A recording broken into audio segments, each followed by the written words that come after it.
Hey, what's up?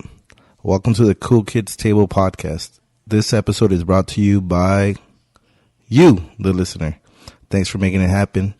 Thanks for all your support. People keep asking, so I'm going to keep throwing it out there. If you want to support, tell your friends, tell your coworkers, tell your family. They're into whatever topic that episode's about. Share it with a friend, That's the best way. Word of mouth.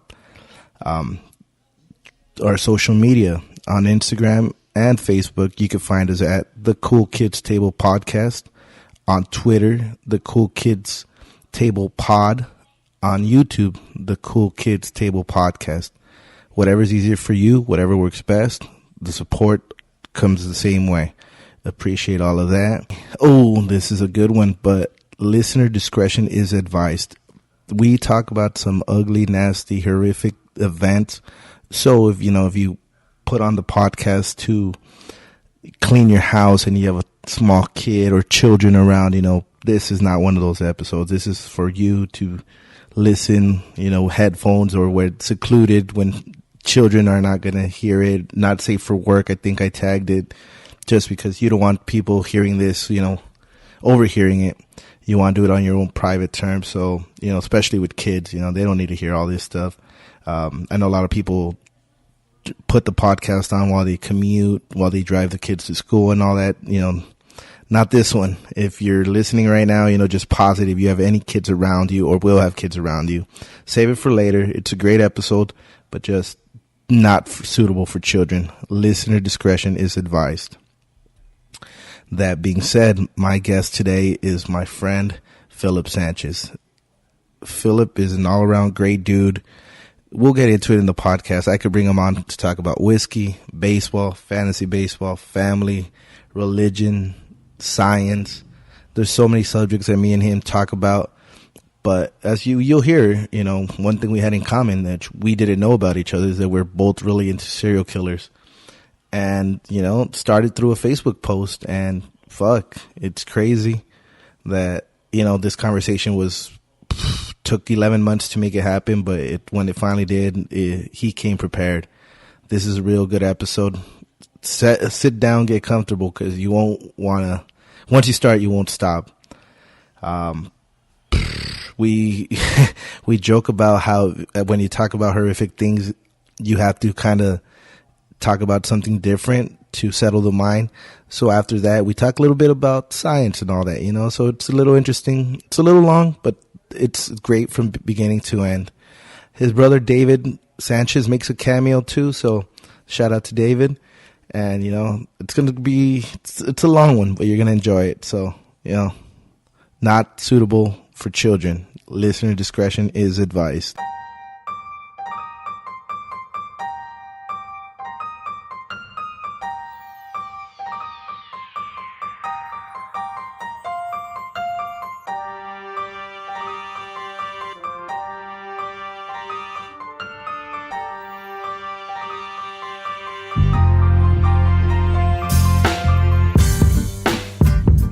Hello and welcome.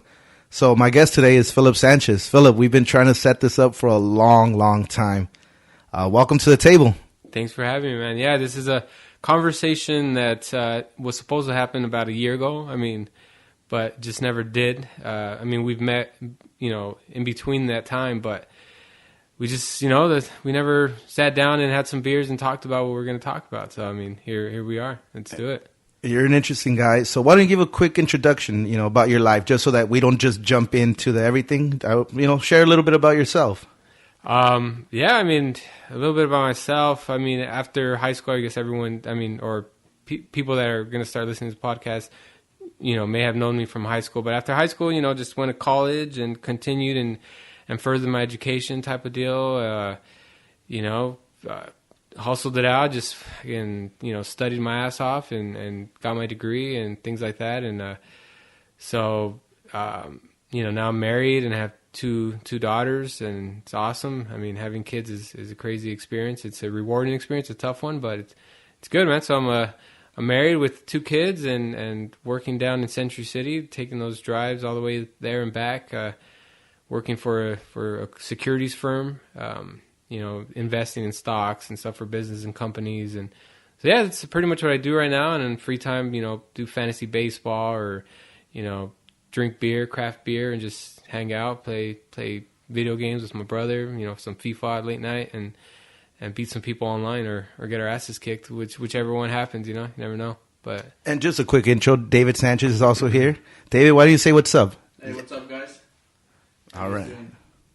You had an interesting tidbit. We were talking just yesterday. I did one with Yasad, and you guys were listening to it, and we're talking about how beer tastes better in Mexico. That's just something we've all heard. And you had something interesting to add to that, David. From what I heard, I don't know if this is proven, but I heard it from just going to Rosarito to my aunt's boyfriend's house. But we would go out there, and we would always be trying to find good beer, or more of what we would drink here. Coronas is kind of, if you're not drinking Modelos, you're drinking Coronas. So what we noticed is more on that area, TJ and Rosarito, Ensenada, it was always Tecate. And from what I heard, I guess the beer companies in Mexico, and I don't know if it's that area or more parts of Mexico, but they'll take contracts where they're the main beer company for that area. So to find Coronas or to find something else in that area, it would be kind of hard. But we always had a source where we always got Coronas, which is where I found why can't we get them anywhere, So that story came up. I don't know if it was my aunt's boyfriend that lives there or one of the locals there, but I remember hearing that throughout one of those trips. Crazy. Interesting. Yeah. It's like a mafia and just beer, too. Like territories all the time, man. Shit. Can't get along. All right, Phil. So, you're one of my bros. You're one of my boys. We hang out. We talk whiskey. We talk craft beer. We talk fucking Atlanta Braves. We talk football. But one thing that we're both really into, and I mean, where do we start with this? We're both really into serial killers. And I didn't know, I just kind of just did my own research on these kind of things, listened to podcasts kind of thing. And I don't know, it's one of those things you don't really talk to people about because it's like, hey guys, I'm into serial killers. It's kind of odd. And I ended up, flagged. Mark as spam. Government's watching. And I remember, I don't know if you recall, I was listening to podcasts. And at the time, I was already listening to a bunch. But, when you catch up on an episode, you're like, okay, I'm going to throw it out there. Like, hey, does anybody listen to podcasts? And if you do, which ones? And Phil you put on my post, like, hey, check out Case File True Crime. Like, it's really in depth. They're really good at what they do. And they have the one I'm listening to is like the East Area Rapist, the original Night Stalker. And, they're doing like fucking a 5-part series on it. And I was like, what the fuck is that? Never heard of this podcast. Never fucking heard about the original Night Stalker. I think fucking Richard Ramirez. Yeah. So I was just like, all right, cool. I'll check it out. A few other people, told me about Serial, I think at the time, or Up and Vanished. That one was pretty good as well. But I was fucking hooked on Case File. Like, I've listened to every single one now. Like, I think on Monday on my drive to work, like, I'm putting that on. Like, that is that's my favorite. But dude, I go back and listen to those 5 episodes, like, just because I was so fascinated. Like, I had never heard about it, and that's one thing you told me. Like, this is crazy. This is bigger than Richard Ramirez, and yet nobody knows about it. Yeah, and especially since it's in our, like, kind of in our, not in our backyard, but it did cross through our backyard way back. Obviously, we weren't alive during, this guy's time when he was terrorizing fucking people like crazy. But, the way I even heard about this guy to begin with was kind of just interested in the Night Stalker that we know of, Richard Ramirez. I just kind of wanted to learn more about that guy. I don't know why we're so into serial killers. But it's more, I don't know, I see it more like of a puzzle, because you kind of, especially when they're unsolved type of deal and like why people act the way they do. Like, you're just kind of looking at the mind of people and how they work and why people are so sadistic like that. Some people do things for good and some people do evil things like that. So I think that's kind of why I listen to it. It's kind of like this puzzle that you're trying to solve, that you're trying to look at people and individuals and kind of be like, damn, why do people go that route? But so I was just interested in learning about that guy, Richard Ramirez, and when I just kind of went through the Apple search and put in, I put in Night Stalker, and this was the first thing that came out.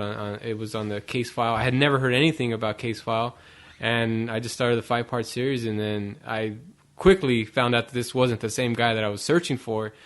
but I was intrigued by it, and it was just interesting because it was in California. I mean, Northern California it started, and it was just like fascinating, crazy, and it was unsolved, and it just no one knew who it was. There was tons of leads, and it was just kind of like I said, like this puzzle that I was like, dang, like there's all kinds of like web sleuths online on Reddit, or different forums of people just throwing suspects out there who who do they think it could be, and it was just kind of like this crazy. I know I've always been into puzzles and shit like that too, so it was just kind of like, damn, like let's look at some of the stuff he did and some of the clues, and let's kind of see if we can, hypothesize like who this person is, like or what could he have been, and that's kind of like how we started, and that's I when I was hearing it, I was fucking amazed by it, and that's why I kind of like told you about it, because I listen to podcasts like way too much because I'm like on the road for like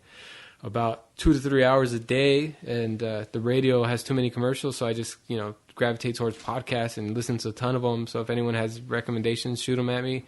I mean, I'm always looking for stuff to listen to, but yeah. So I mean, this guy is crazy. I mean, it's just to start. I mean, they've solved it since we've talked about it, which would have been awesome for us to like have talked about it beforehand. So you guys, when you guys hear us, we're not just being Monday morning quarterbacks and like criticizing shit, because we actually did have some, interesting points and, kind of like predictions on who we thought it was. And I mean, it's on your Facebook in 2017. They caught this guy in 2018. We're kind of shooting the shit about this guy, who it could be. And we hit it on some points, but, we'll get to that later.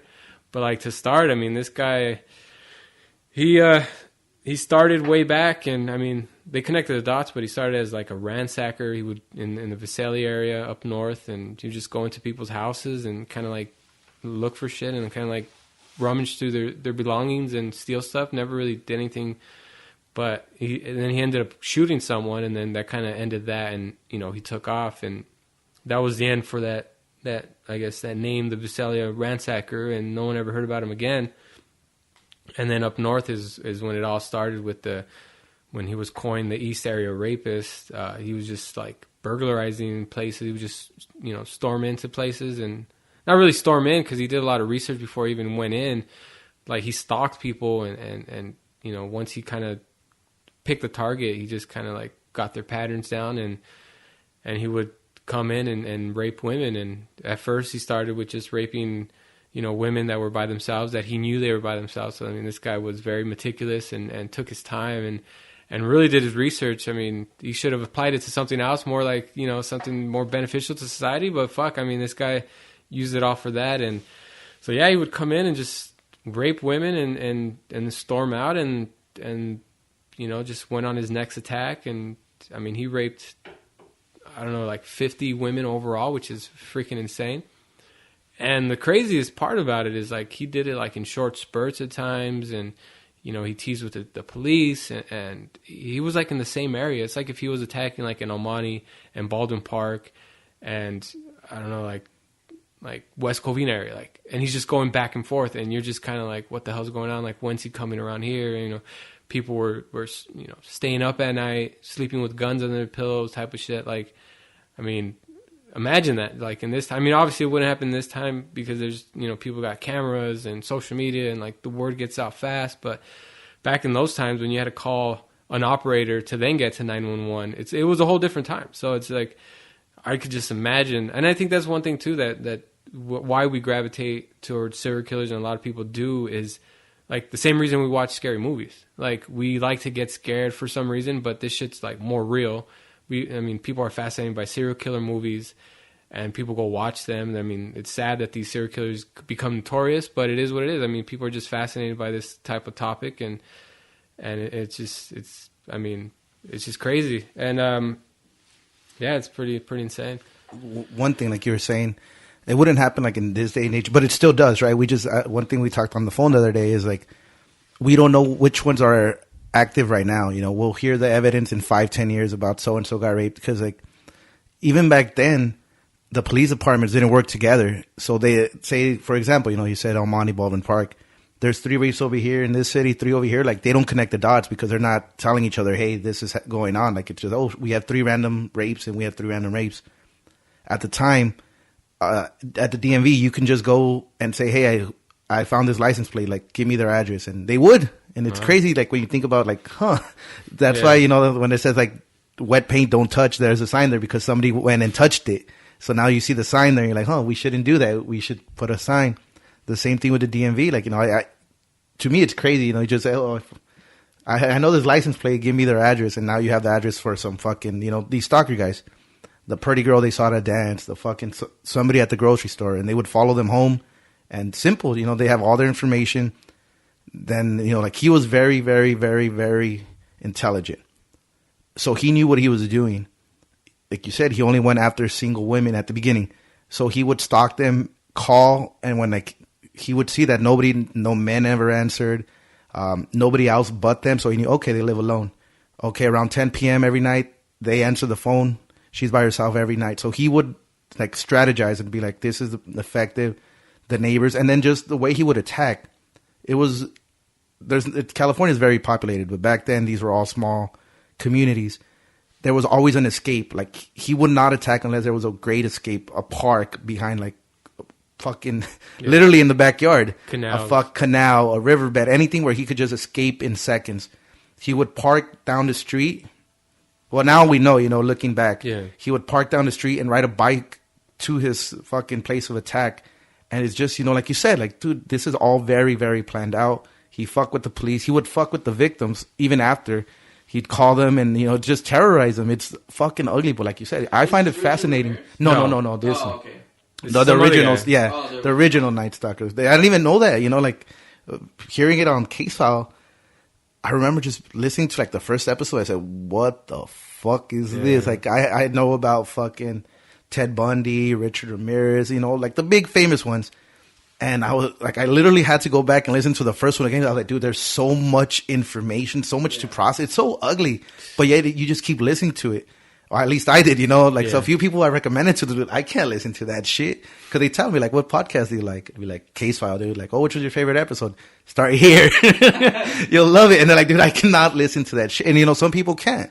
Some people can't. I find it interesting. You know, it's ugly, horrendous what he did, what happened to these people.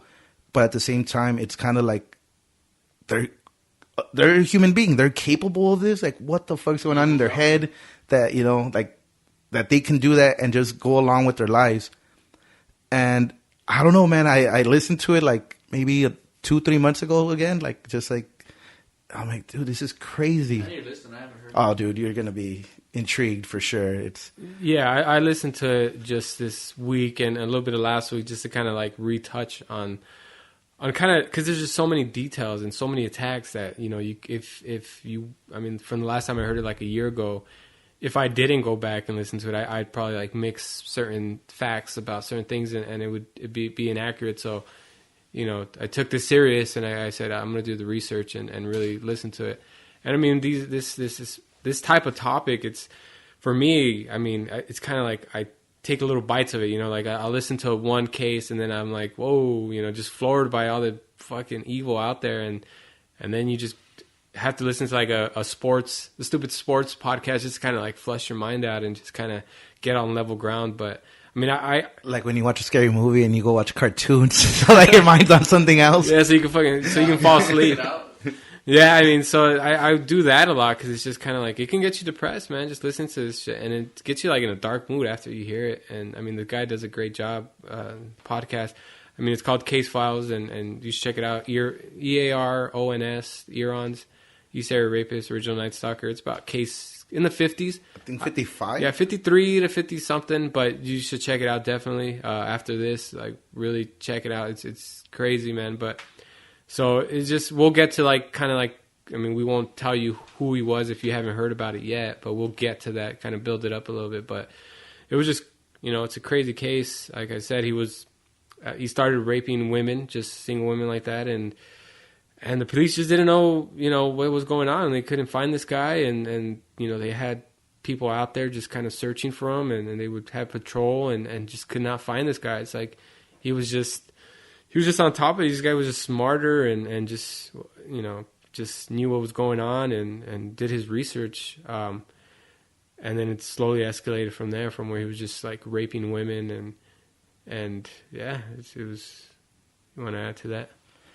Well, just, I don't want to jump too far ahead, so I'm trying to timeline it. And it's just, like a puzzle, but the things he was doing, like the whole real estate thing, because early on when I started listening to it, I had listened to other podcasts similar to that. So you kind of know, like, okay, well, at the time, I didn't even know anything about him, right? So I thought, like, all right, let's see. They caught him. In my head, I thought, like, they caught him. Let's see how, if I could, like a detective book. Like, let me see if I could figure it out by the time I get to the end. So I was like, all right, well, a lot of these houses had just been sold.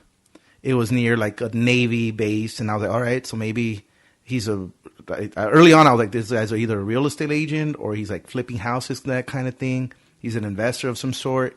And you just kind of like, myself, I was kind of like, all right, eliminating, okay, he can't do this. Then I was like, maybe he's a son of a fucking military personnel. Or maybe, because just, as long as you hear a case file, you kind of hear some of the details. And it just kind of made sense to me. I was like, all right, I'm thinking that way, And early on, I was just kind of like making my own predictions kind of thing. And without getting ahead, I was just kind of like trying to piece the puzzle that they were presenting and being like, okay, they're going to tell us who it is and how they caught them at the end. So I'm going to try to do it myself. And then slowly, you just kind of like, oh, fuck, it's not that. And oh, fuck, it's not that. So you kind of like still not second guessing yourself, but just still on your toes. Like, listening to all the little details. This guy's very, very meticulous, like in the way he did things, the way he escalated. He was going a little further each time. You want to add on to how he started with the men? Yeah, so I mean, it was all women all the time. I mean, that's all it was. And then I think more of, I feel like he was kind of like building up. And one of the like ladies, I think it was a lady in the police force, she kind of like predicted that he would go on to kill people, but like it started with him just burglarizing, and then I feel like he was just getting practice, and then he started raping women, single women that were by themselves, vulnerable people and raping them. And then he just kind of, as the newspaper articles started saying that, he only rapes, houses that there's only like women in the house and no men.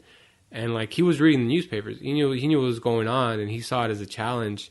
And I think he slowly started building to that. So, I mean, obviously it's much more difficult when there's a man in the house, I guess more strength, I guess. I mean, obviously I don't want to be sexist or anything. There's women that are stronger than men too. But, for general, just kind of broadly just talking about it, I mean, usually if there's two people in there, it complicates things. So that's kind of like, he started building up to that, man, and it was crazy because, I mean, they were saying that he wouldn't do it, and then I remember there was like a town hall meeting that was pretty crazy, and that to me, I was just like, wow, this guy is all over this. Like, he knows what he's doing, and his whole point is to terrorize people, because there was like a town hall meeting, because the police weren't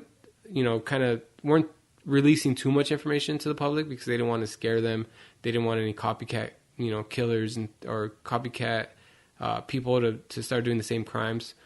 So they held a conference, like I think it was a school conference, and one of the guys stood up and he was kind of like, this is insane. Like, I don't know how any man could allow a woman to be raped in their house. I think I'm jumping a little ahead on that, but he was saying, I can't believe that someone, there's no way, like, this is bullshit. Like, how can a man allow his wife to get raped in the house?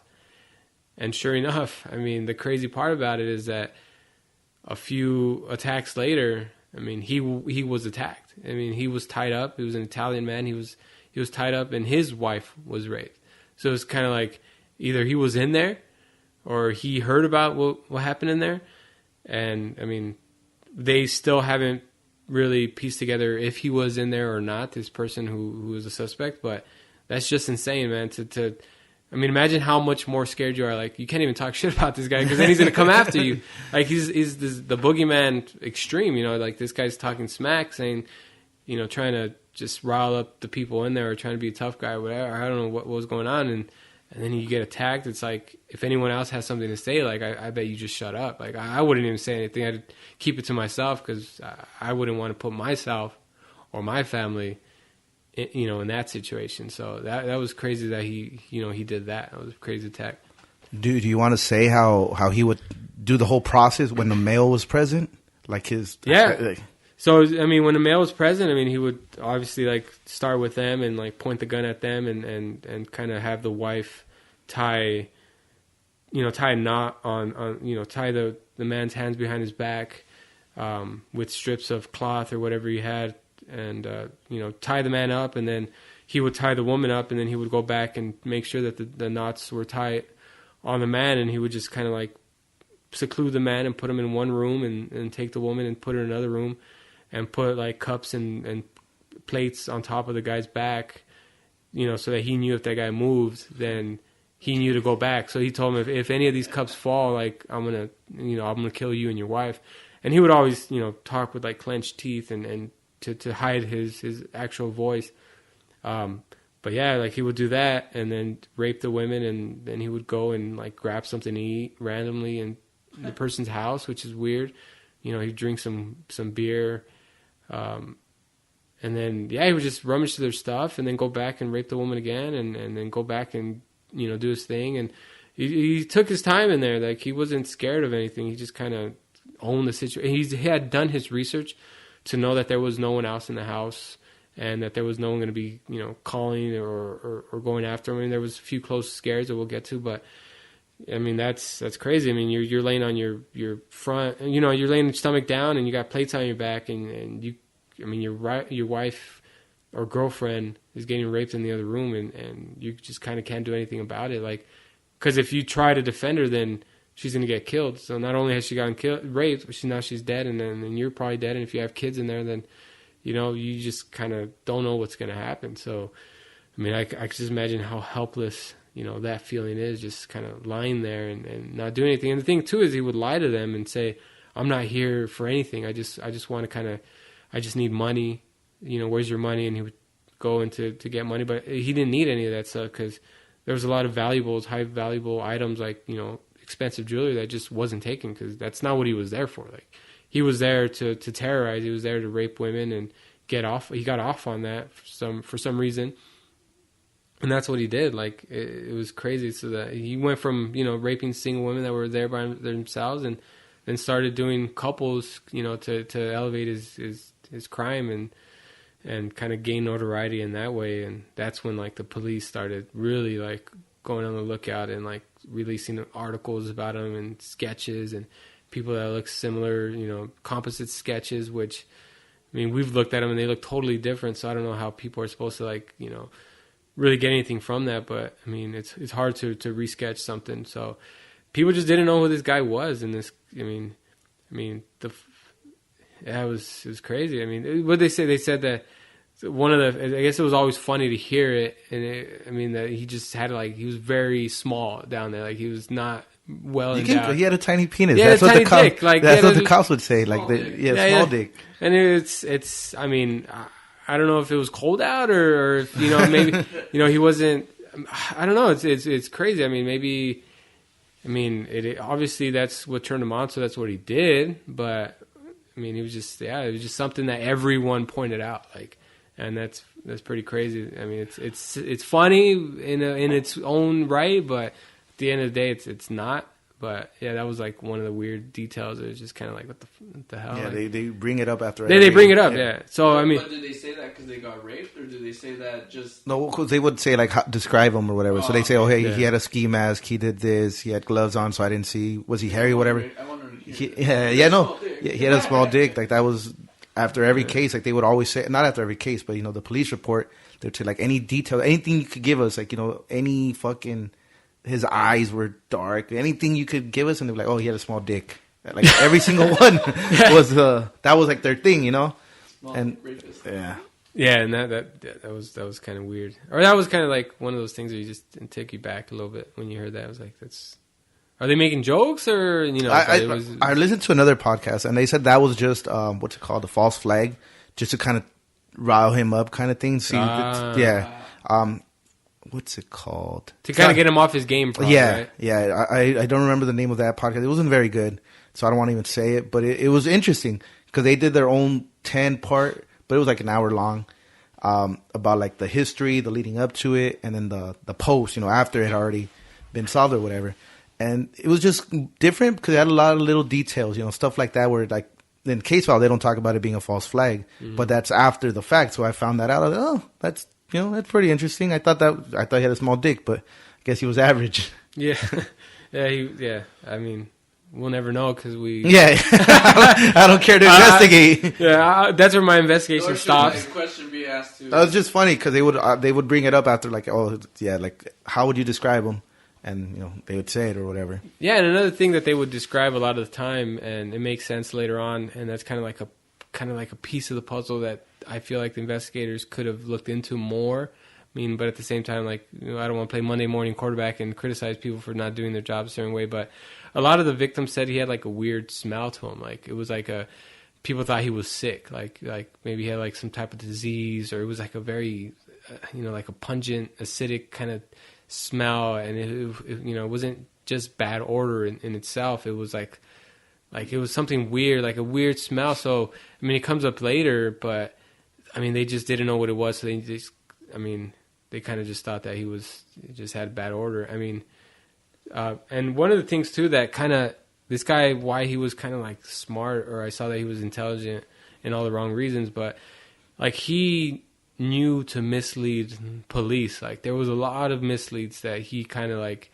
he knew, like he knows that police listen to what the victims have to say, certain clues of what happened in the attack, and then they just do searches on that. So like on one of the attacks, for example, he said that one of the victims said that he had like a European accent.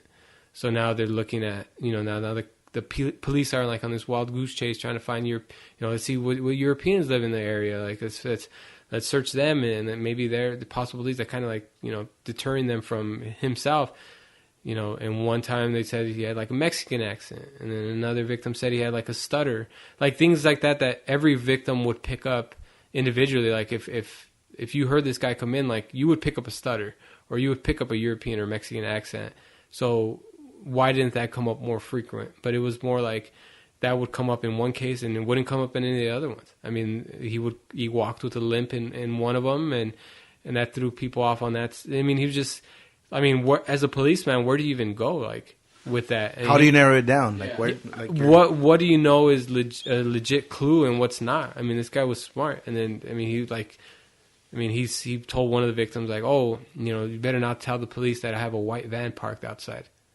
Like, then why would you say it? Like, obviously you probably didn't even drive a white van, but now the police are looking for people with white vans. Like, he knew what he was doing. And there's like another, there's a bunch of different things they did that kind of, and then also more misleads. Like he told one victim that he had seen her at like a junior prom, but then they found out that the victim had a photo of her and her boyfriend like at a prom in her room. So maybe that's where he picked that up.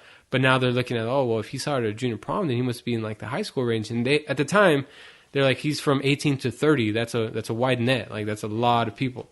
So now they're looking at people in high school or people that just recently graduated and things like that. Told another victim, when I saw you at the Marine Ball, I knew I had to have you. So now they're thinking, well, he's military. Like he must have seen this victim there. I mean, the lady did come from a military family, but that's him just doing. She was married to someone in the military, but that's just him doing his research and finding out. So now police are doing that. So I mean that's pretty crazy. Then in one of them, he said he was kind of like, it seemed like he was acting, like he was fake shivering and seemed like a drug addict. So now that's another mislead. Another one. In one of the first attacks, he's looking for medicine, and he tells the victim like, oh, where does the doctor keep his drugs? So now they're looking at all the doctor's patients. So it's like, there was just so much shit. Like another one said, the voice sounded feminine. Another one said it was high pitched. I mean, where do you even go with all this stuff? You know what I mean? Like there's just like, where do you look? Like, I mean, if I'm a police officer, if I'm an investigator, I'm fucking lost. Like, you just, The whole team's lost. I guess the only thing you do is say, okay, I'm going to do the opposite. You know, whatever he's saying, like all these misleads that he's saying, let's look at the complete opposite. And that's the only, like, we can only rule, I mean, you know, maybe one of those is a fact. But then at the time, they still think they're all separate. Yeah. Right? Yeah, they're not working it's together. Like you can't even do the opposite because, you know, you have some people going this way, some people going that way, and not even knowing that everything's linked together. And the thing is, he'd do like 1 here, 2 over there, 3 over here, 4 over there. So it's not in order, you know. It's not like he did 3 here, 3 there. It's all over the place. And then he's driving up and down. He starts driving up and down California. And then, you know, he's hitting everything. You know, once you start seeing it, once you start getting a little deeper into it, later on in the episode, they start working together. They start connecting the dots and all that good stuff. You start seeing all kind of his habits kind of too. You know, even though he's so fucking, I hate to use the word great, but he's so good at this. But it's evil. Humans are creatures of habit. Creatures of habit. You start seeing his patterns. Like, they're cul-de-sacs, you know, but the one with the, how do you say it? Like, with the one with the back to the alley is like the one that's going to get hit. So they start kind of, they're not guessing, but they're kind of like, all right, they're getting better too. You know, you got to give some credit to the cops. They started kind of like doing their own thing. You know, I think they put in the newspaper, no? Like there was a reward or whatever just to like kind of pump it up, get people, now they're doing their job kind of thing. Like now they're fucking letting the people know you got to be prepared. Yeah, at that time, Home Depots and all these places were selling out of like locks, and there was like, I mean, and just that vicinity in that area, that radius, I mean, all the Home Depots were out of, out of deadbolt locks, and security companies were like offering discounts to secure your house and stuff, and it was just, you'd have to drive out a few miles out just to try to get these deadbolts that you needed in your house, then to find out that they didn't do anything because this guy. One thing that he would do is he would plan ahead of the time. So he would actually go in your house first, before he even attacked you, and he'd already lay out strips of cloth, you know, under your bed. I mean, so imagine that. Like, there's already, if you really searched, you would find out if you were being, you know, one of the victims. And so he would just lay out these strips of cloth, and when he showed up, that stuff was already ready to go. And other things he would do is, like, even if you had a gun under your pillow, like, when, you know, a lot of victims or people that end up not being victims notice that, like, there was no bullets in their guns. Like, who the fuck took the bullets out of the gun? Like, this guy went into your house, took the bullets out of your gun, lined them up under your bed in a nice little line, and then didn't do anything and waited a few weeks or days or whatever it was, and then showed up again, and then he was ready to go. Like, he knew the house, and you know, where you were vulnerable in the middle of the night. I mean, most of the time they were in the, like, 2 to 4 a.m. in the morning. So, I mean, he would just show up, and he already knew what he had to do, and he would do it. And, I mean, it's just crazy to think that this guy was just so ballsy like that. But he was prepared. I mean, he would show up before and fucking terrorize people. It was crazy. One thing that we did talk about that we met, I mean, there was like certain clues, things that he would say a lot of the time. Like, you know, he would mention, you know, mommy doesn't like this when she hears this in the news. And then she would say like, oh, you know, I fucking hate you, Bonnie, or I hate you, Bonnie, or whatever. And you know, you didn't know if it was Bonnie or mommy. And later on you find out, and we won't get to that yet, but you find out what that meant or could have meant. But like, it was, he has like these, you know, mental illnesses. I feel like he was just like psychologically not there. Like, there was shit going on in his life, and he was like, you know, kind of like fighting these demons within himself. I feel, because like even at the end when he does get caught, like when they catch this guy, he's like, oh, I lived a good life. Like, I pushed this guy out. I pushed him out. Like, what does that mean? Like, you know, a lot of serial killers like Ted Bundy or whatever, they mention that there's like someone else within them, like controlling, like, you know, maybe it's an excuse, and maybe it's just a cop out so that they don't feel guilty for all the shit they did, or maybe to get some leniency or whatever it is. But I noticed that a lot of them say that. I don't know if it's a demonic presence. The evil. A few have mentioned it as the evil. I had that evil inside me. Yeah, and then that's what he said. He said, I lived a good life and I pushed him out. I mean, this is when he got caught. But it's like, I mean, I feel like he was fighting something. He would talk to himself. Like, a lot of times, like, there was an attack where he was like talking to himself, and And that's why when we were kind of discussing and we thought, hey, like maybe there's two people. Like I told you, I feel like there's a second person in there, and you were like, no, that's crazy. I don't know about that one. And maybe it was just him because he did talk to someone when he was attacking, but maybe it was just himself. But there was an interesting part that I remember that, and we'll discuss that too. But there was a part where there was actually a second person. When somebody knocked on the window? Yeah, so when he was in there doing his thing and someone tapped on the window like to alert him like, hey, it's time to go during one of his attacks. And then a little while after, then she honks the horn, or whoever it is, honks the horn. And then he just takes off abruptly. So, there had to be someone else. At that one specific one, whether that was a copycat person that had nothing to do with him, or if it was him and he had an accomplice. Or maybe he convinced whoever the hell he was with that, I just got to pick something up from this house. I know these people. And then whoever was there was kind of like, hey, like, you got to go. Like, I don't know. But, so in that specific one, but there was only one where that happened. Maybe where he did it to mix it up. Yeah, that's one of those things I could throw a curveball to fucking throw him off the lead. But dude, that's crazy. I haven't heard that podcast or whatever, the case file, but fuck. Yeah, I know, man. It's crazy. And speaking of like mental illness too, it's not even with like the suspect himself, but what I found out is like after about the 25th victim got attacked, police had to like, kind of comb through victims or potential victims or suspected victims because there was false reports of rape. Like, that's weird. Like, some women would report that they got raped, and when the police showed up and started questioning them, and it just didn't make sense, and they didn't corroborate on their story, and they just kind of like swayed away, and then the women would admit like, oh no, I just made it up. Like, did they really make it up, or did they just feel embarrassed and they're just like, you know what, I don't want to have to give the police all this information about my personal, what people are gonna happened. know, what just happened. Then now they're gonna know my name, because there's a long list.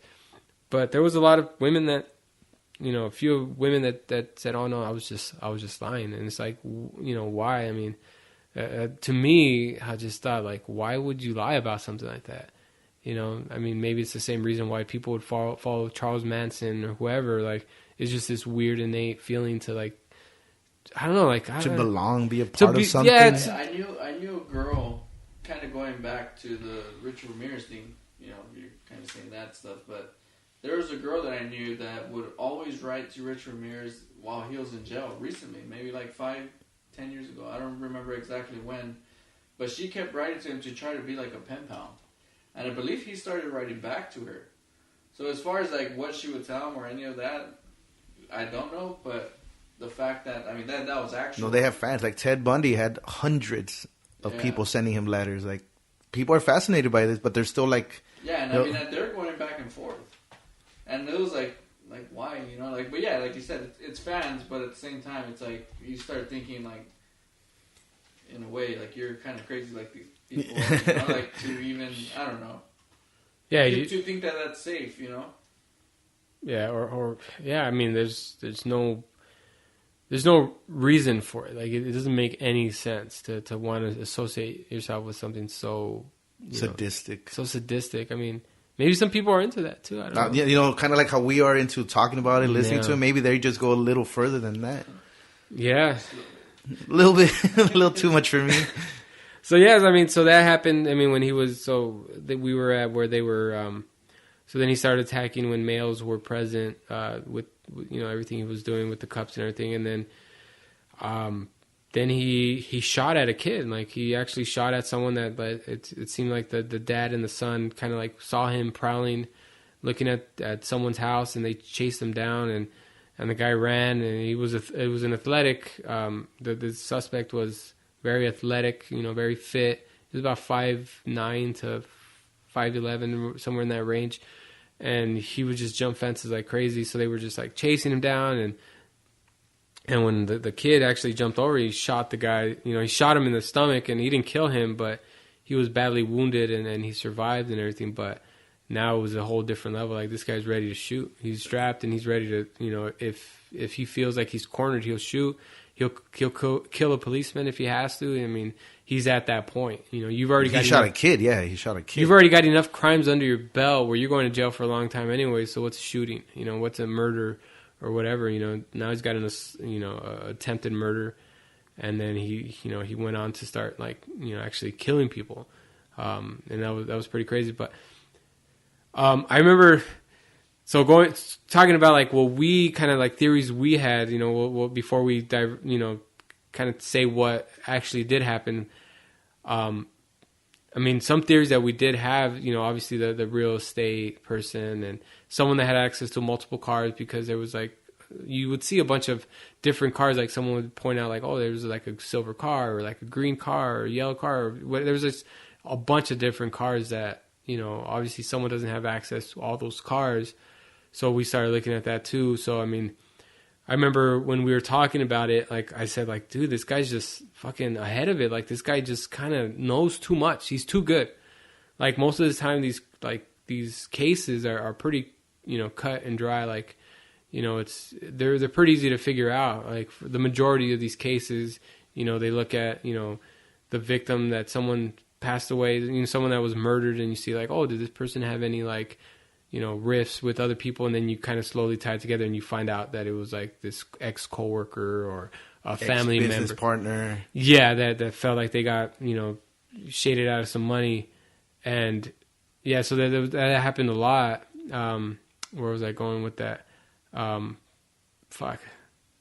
Put me back on the track. So where the fuck was I going with that? That we were looking. Oh yeah, so we were right about. So we were kind of dude, this, you can't be this good.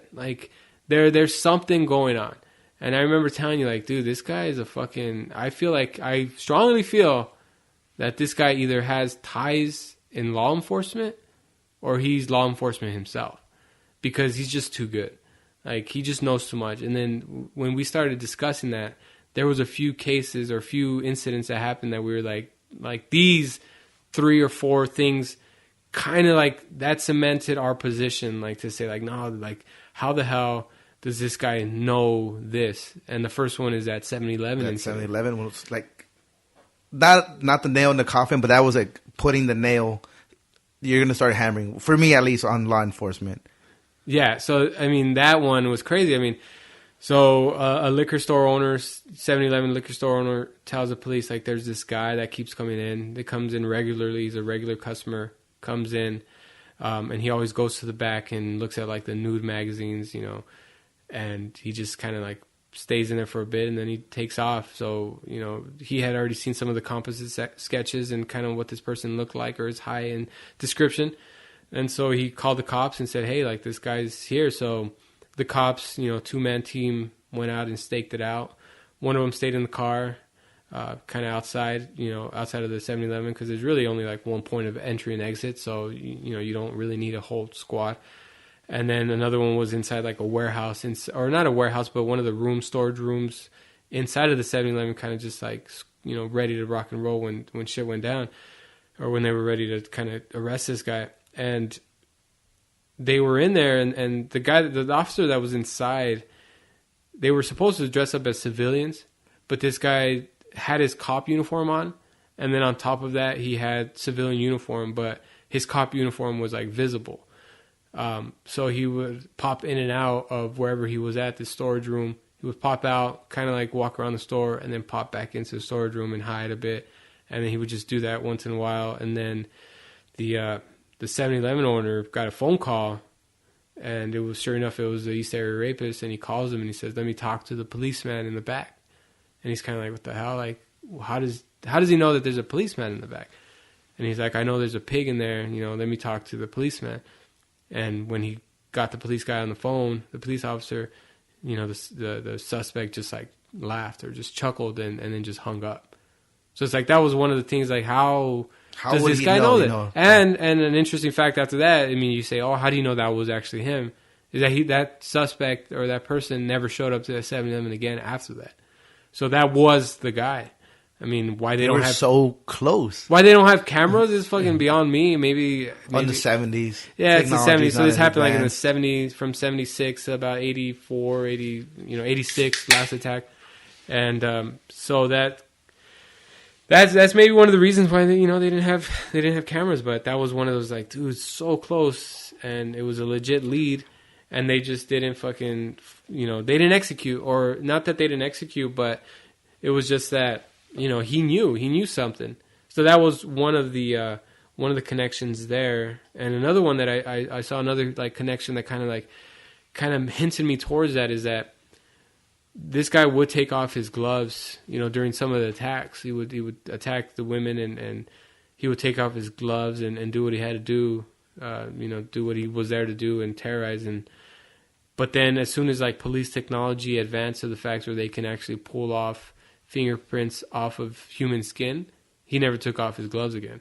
So either he was like, very informed on technology and law enforcement practices, but I would imagine that law enforcement gets that news before the public does. So if you're working law enforcement, they're like, hey, this is this new technology that, the public doesn't know about. So, let's keep it under wraps. Obviously, I mean, that it's to your advantage.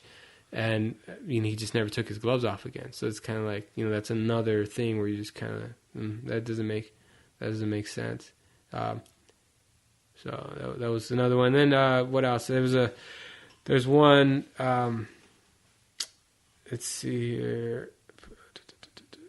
I have some notes here that I wrote down, so I'm just kind of like looking through them real quick. No, I could chime in so you get a little breather.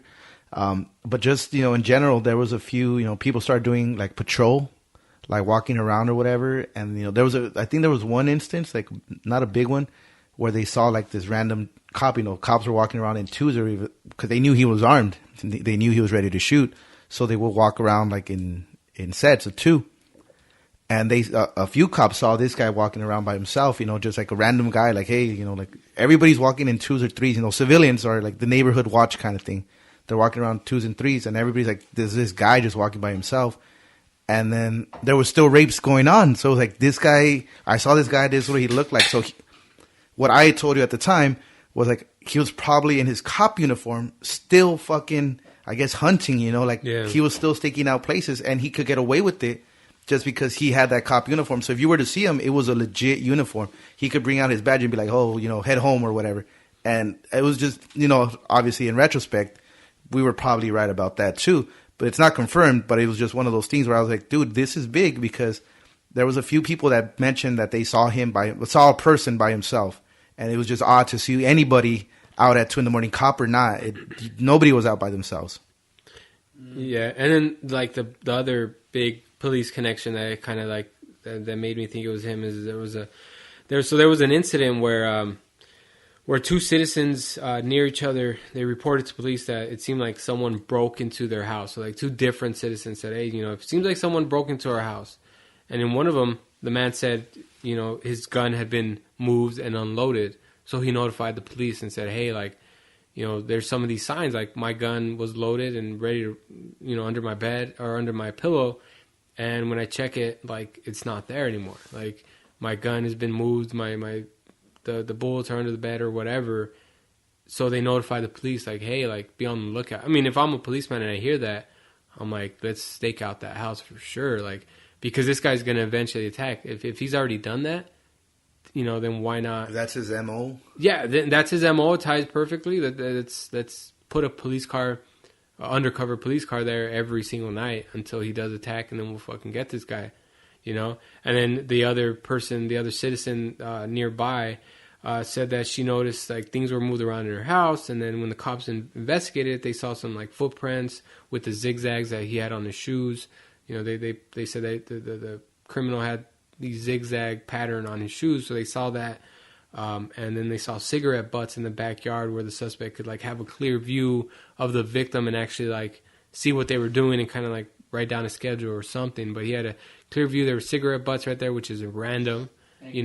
Who's smoking cigarette butts in the bushes unless you're hiding from your wife that you're smoking. Yeah.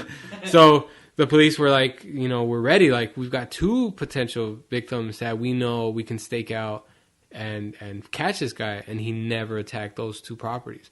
Like, he must have been, he must have known something. That's what I was like, dude, like, only a police officer would know that, So, or if it was like the wife's husband that did it, then he would know, like, oh shit, like, whatever. Yeah, like, yeah. So, but it was kind of like he just picked that. Like he didn't attack, and he knew that he knew too much. He knew too much. He was too smart. Did he ever pull evidence on himself? Like, That's one. Show people like, hey, this is what this guy did. Check this out. We don't know yet. We don't know yet. Just because it's still like I don't even think he's gone to trial yet, right? No. As of right now, yeah. He wasn't. Well, not to jump ahead or whatever. Yeah. But we'll get to it, right? We'll get to it. We'll get there. We'll go back. My bad. No, you're good. No, I don't want to jump ahead because we. The whole timeline, it's just, dude, there's so many cases. There's so many. It just makes you start asking questions. Yeah, like, definitely. This thing you're thinking in your head, like, man, what could have happened or what's going through this person's head or, how is he doing? What is he doing in his head? And I could just imagine how scared, you would be. I remember, I don't know if you watched that show, but I know I did. It was like America's Most Wanted. Oh, yeah, dude. See, that's what I mean. Even as a kid, I would watch that shit. Saturday night. That guy's kid got raped and, like, chopped in pieces? Yeah. Something like that? What the fuck? Yeah. So that was his motivation to start doing that. And until this day, he's still doing kind of shows Bill like Walsh? that. I want to say Bill what's... Walsh, Yeah. And, he did America's Most Wanted and caught a ton of people. He's caught so many people. And he's still going. I mean, I think he has a show, like, on A&E or ID. But he's still doing that same thing, just trying to get people to... You see, that's where, like, intelligence could be used, like, in a good way, and this guy used it in a bad way. Like, humans are smart, and it's just, like, some people use it for evil, and some people use it for good, and that's good. But I used to remember watching those shows and seeing, like, there was some guy, like, in fucking New York or whatever. Like, it wasn't even anywhere near us.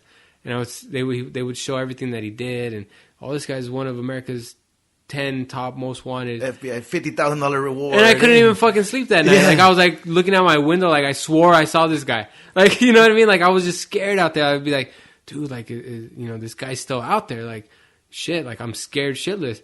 Imagine if, like, they're saying, like, oh, this guy has attacked in Almani. Says he's going to continue attacking Almani, and he's still out there. Like, dude, how do you even sleep?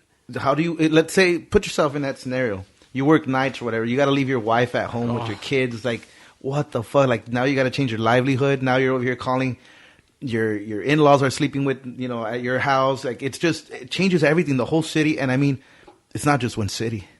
It was up and down the coast. Like, everybody was fucking scared. Fresno, down here. I mean, we get there. He moves down south slowly. He's just progressing, going a little further down each time. And I mean, to sidetrack real quick, do you remember that guy, the railroad killer, like in the 90s on America's Most Wanted? That guy would come to Texas to California, and it was big time. Because I remember I'd see it every Saturday, dude. It was fuck. He's on another podcast, the Dead Man Talking, because they have an interview with him. That's completely, dude, check that shit out too. But, going back to America's Most Wanted, like, I saw that then, fucking, 20 years ago? And I still remember, how, like, this is scary, because he was killing people in California, Arizona, Texas, and they knew he was on the railroad. And, I mean, but going back to this, like, how do you live, what are you calling every 3 hours? Hey, are you home? Everything okay? Like, what do you do? And one thing, obviously, nowadays, with DNA and all this shit, like those cigarette butts, they could just get his saliva. But that's, I've talked to people and they're like, why didn't they just get it? They didn't have that. You got to appreciate technology. The rape kits didn't. Am I correct in saying that somebody that got raped was the one that started like the whole rape kit thing? I believe so, but I don't want to like that. But I believe it was because they had like a rape kit, something at the time that was very, very, very, very basic. Yeah, and then they kind of like a victim was like, dude, there should be something better. Because I feel like it started at like that technology started evolving during this. I mean, not saying that it evolved because of this, but during this time period, I remember at the beginning of it, like they didn't have that. Like when it first started, like in 1976, like I didn't hear anything about rape kits.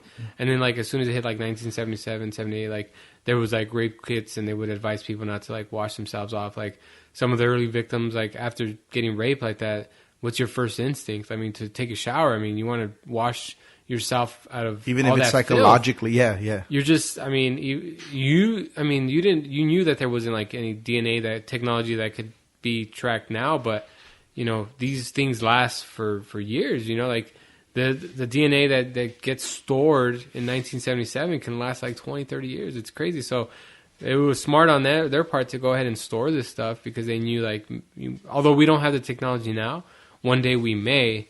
And I think that, you know, people started getting knowledgeable about that, and then that's when they started doing more like swabs and stuff. But even then, they only had like, you know, a few pieces of DNA of this guy. Like it wasn't like they had 50 cases worth of rape kit DNA, you know, of this guy. There was maybe like 3, and it was just a luck chance that, like, you know, the detective that ended up solving the case, Paul Holes, he figured out that, like, oh, like there's this, you know, let's try running this DNA and see if we pick something up. And sure enough, they you know, there was trace evidence, and they, you know, they were able to map out like a DNA profile of this suspect, and that's it. Once you have that, you know, you have your markers and stuff, and that's cemented. Like, that's not going to dissolve, that's not going to go away. And now it's just a matter of like cross-checking whoever your potential suspects are, you know, reaching out to them and saying, hey, let me test your DNA so we can mark you off the list, and we're not going to be bothering you anymore. Like, you can just take yourself completely off, because DNA is, you know, 100% there. Yeah. But it's not like blood types and things like that. It's like a fingerprint, you know? So, I mean, so yeah, so that's something that was good that they had, and that's what eventually led to them catching this guy. So, I mean, after these rapes, this guy ended up like murdering a few people. I think he murdered, what, like 8 people? I believe so. Down here in SoCal. Yeah, so he went from up north in the San Jose, Rancho Cordova area, Carmichael, up north, San Jose. Then he went down all the way to like Goleta, which is right next to Santa Barbara. And then after that, he tracked down to like, I want to say like Irvine. I think he attacked like in Irvine. He killed someone in Irvine. That was like his last attack. So he spaced it out. Like, I mean, he started killing people like in 79, and then like his last kill was like in 86, and then they didn't hear about him. Or as far as like crimes that they know of, that they could link to him. But that tied the MO and things like that. Obviously, with DNA, they can test that now for any open cases that are out there and tie them to different things that are unsolved, which is cool, to kind of like put wraps on that so you're not wasting resources. But that was like the last attack in 86, which was down in Irvine. So like he passed through, like, you know, through Goleta, which is like 2 hours up north, to or like northwest, and then he passed through here and went to like Orange County and then Irvine. Like, so he didn't attack in LA or anything, but like he attacked in Riverside. Oh, that's right, Riverside. So like he swept right through just like they thought he would, and he started like killing people. I don't remember much of the details about like the people he killed or how he got there. If you kind of I do, and some things like going back. I don't want to jump in because you were on a roll, but they actually talked to I forget the serial killer's name, but it was a serial killer. A psychologist, a female psychologist, went to this prisoner and told him, like, look, this is what we have. Like, give me something. Like, what's going to happen? And like, he just looked at the cases, he's progressing, right? And the serial killer said, this guy's going to kill somebody. Like, there's no doubt about it. Like, he's going to kill. Like, look where he started. Look what he's doing. He's going to kill. And sure enough, like, remember, I don't know if you remember, but yeah, we talked about it, I think on Facebook. But so they ended up being right. He ended up being right about that. Oh, shit. And so once he got down here, he was, there was a couple breaks a few times. And we're trying to piece together that too. Because I'm sure there was other rapes or whatever, but they didn't match his MO. So even, obviously this is all retrospect. This isn't the stuff we talked about before it got solved. But I started thinking, after the fact, did he change his MO to throw people off? Because, we were so zoned in on what he was doing. He's been doing this. It's him. Did he change his MO without us catching on? And obviously nobody's caught on because it's not on any of these podcasts, not nothing like that. I mean, now with his DNA, like you said, maybe there'll be some more crimes attached to him. Maybe he didn't take a break. It was just a change of his patterns, change of his MO. People always ask me real quick, what is MO? You say that a lot. Modus operandi. Like, it, just throw it out there. People always say, what is that? Yeah. But yeah, that's what it stands for. And so it means your method of operation. Yeah. Your pattern. And so when he got down here, he was violent, So maybe he took some time off, and maybe, a lot of people, Reddit, fucking forums, they hypothesize that he fucking probably killed a few animals, So there was no crimes, You know, because if you see like a dead cat, you probably think, oh, fuck, somebody killed a cat. I don't know the cops at the time, you know, maybe they see a cat hanging a dead dog. Maybe they don't piece it together and say, hey, there's this weirdo killing animals, you know, especially if he's moving up and down the state. But that's what a lot of people, you know, are hypothesizing. Like, he probably didn't know what to do next. You know, he already raped, he already did whatever. He shot a kid, but he's like, am I ready to kill kind of thing? So he might have. This is just, you know, me. I didn't even believe this, but, you know, I could see it maybe. You know, I could kind of go that way. Because a lot of other serial killers start killing animals as kids or whatever, and then they grow up and start killing humans. So it makes sense, you know, as far as serial killers. So they said that, you know, he might have killed animals for a while, and then when he got down here, he was violent. Like, he was, in a lot of his rapes, like, he would tell him, like, just go along with it. Like, it'll be over fast, you know, like, let me just do my thing, you know, I'm here for fucking whatever I'm here for. And then when he got down here, it was very violent. Like, there was a lot of, like, blood, a lot of anger in his method of just the rape, of the murders. And, you know, it was one of those things, like, he evolved. And now, especially now that we know that it was him, that it was that person, it, not that it makes sense, but his trajectory is in line to what he did. And I don't know. I mean, a lot of people, I remember I asked you, but a lot of people, once he got caught, I followed this very, not like every day kind of thing, but I would look into it every few weeks, and I'd be like, oh shit, like so-and-so, whatever. Paul Holmes said this last week. Oh, so-and-so, rest in peace, McNamara, Patton Oswalt's wife. She wrote a book, like, it got big. That brought a lot of attention. And she coined the whole Golden State Killer. That was all her. Because, you know, a lot of people knew him as Ears, you know, the East Area Rapist. And a lot of people knew him as the original Night Stalker, the Ons. So there was no, like, link. And so she was the one that coined the whole Golden State Killer. So if you look him up, he'll be known as the Golden State Killer. And so when all this attention, like, it's weird that so many people were disappointed. Like, I can't believe they caught him. Like, there goes the thrill of the chase. And I'm like, what the fuck? Like, these people finally get closure. These people could finally, you know, put a face to the, you know, a lot of them in case file, they talk to a few of the victims. They're like, I just want to see him in court, like, knowing you're going to be in jail for the rest of your life. These people finally get that relief, you know, like, he's never going to hurt anybody again. And people like you and I are disappointed that he's caught because they want the thrill of the chase. They want to be like, oh, I think it's this guy. I was just like, what the fuck? Yeah. And I asked you, like, what do you think about that? And you felt the same way I did. I was happy that they caught the motherfucker. You know, I was like, dude, finally. Like, you know, now you could kind of like, now this guy's off the map. And I saw that a lot, especially on Reddit, like, because a lot of people like spend a lot of their time looking up these people and kind of following the case. Like, I would check in like two, 3 times a week on like Pro Boards forum for Golden State Killer, and then Reddit as well. I subscribe to like that subreddit. And I would check in like, you know, 2, 3 times a week during my lunch break or during work hours and just kind of like read up on some new stuff that came out, you know, people with their own suspects and things like that or whatever's going on. But I saw that a lot where people are like, now what do I do? It's like, what do you mean, what do you do? Yeah. Like, there's your binge watch. It's like you know how many, you know how many unsolved serial killers are out there? Like, jump on a new one. Like, you know, if there's a lot of people that are web sleuths, like that's what they do. They like to like research things and some of them catch people, or I guess. But it's like, dude, look up the Zodiac Killer now. No one's caught him. Like, figure that out or whatever. Like, I mean, this one just had so much information, so much depth of like cases like that you could read through that was just kind of like you could start trying to pick up some stuff. But like the Zodiac Killer was like, you know, not that many.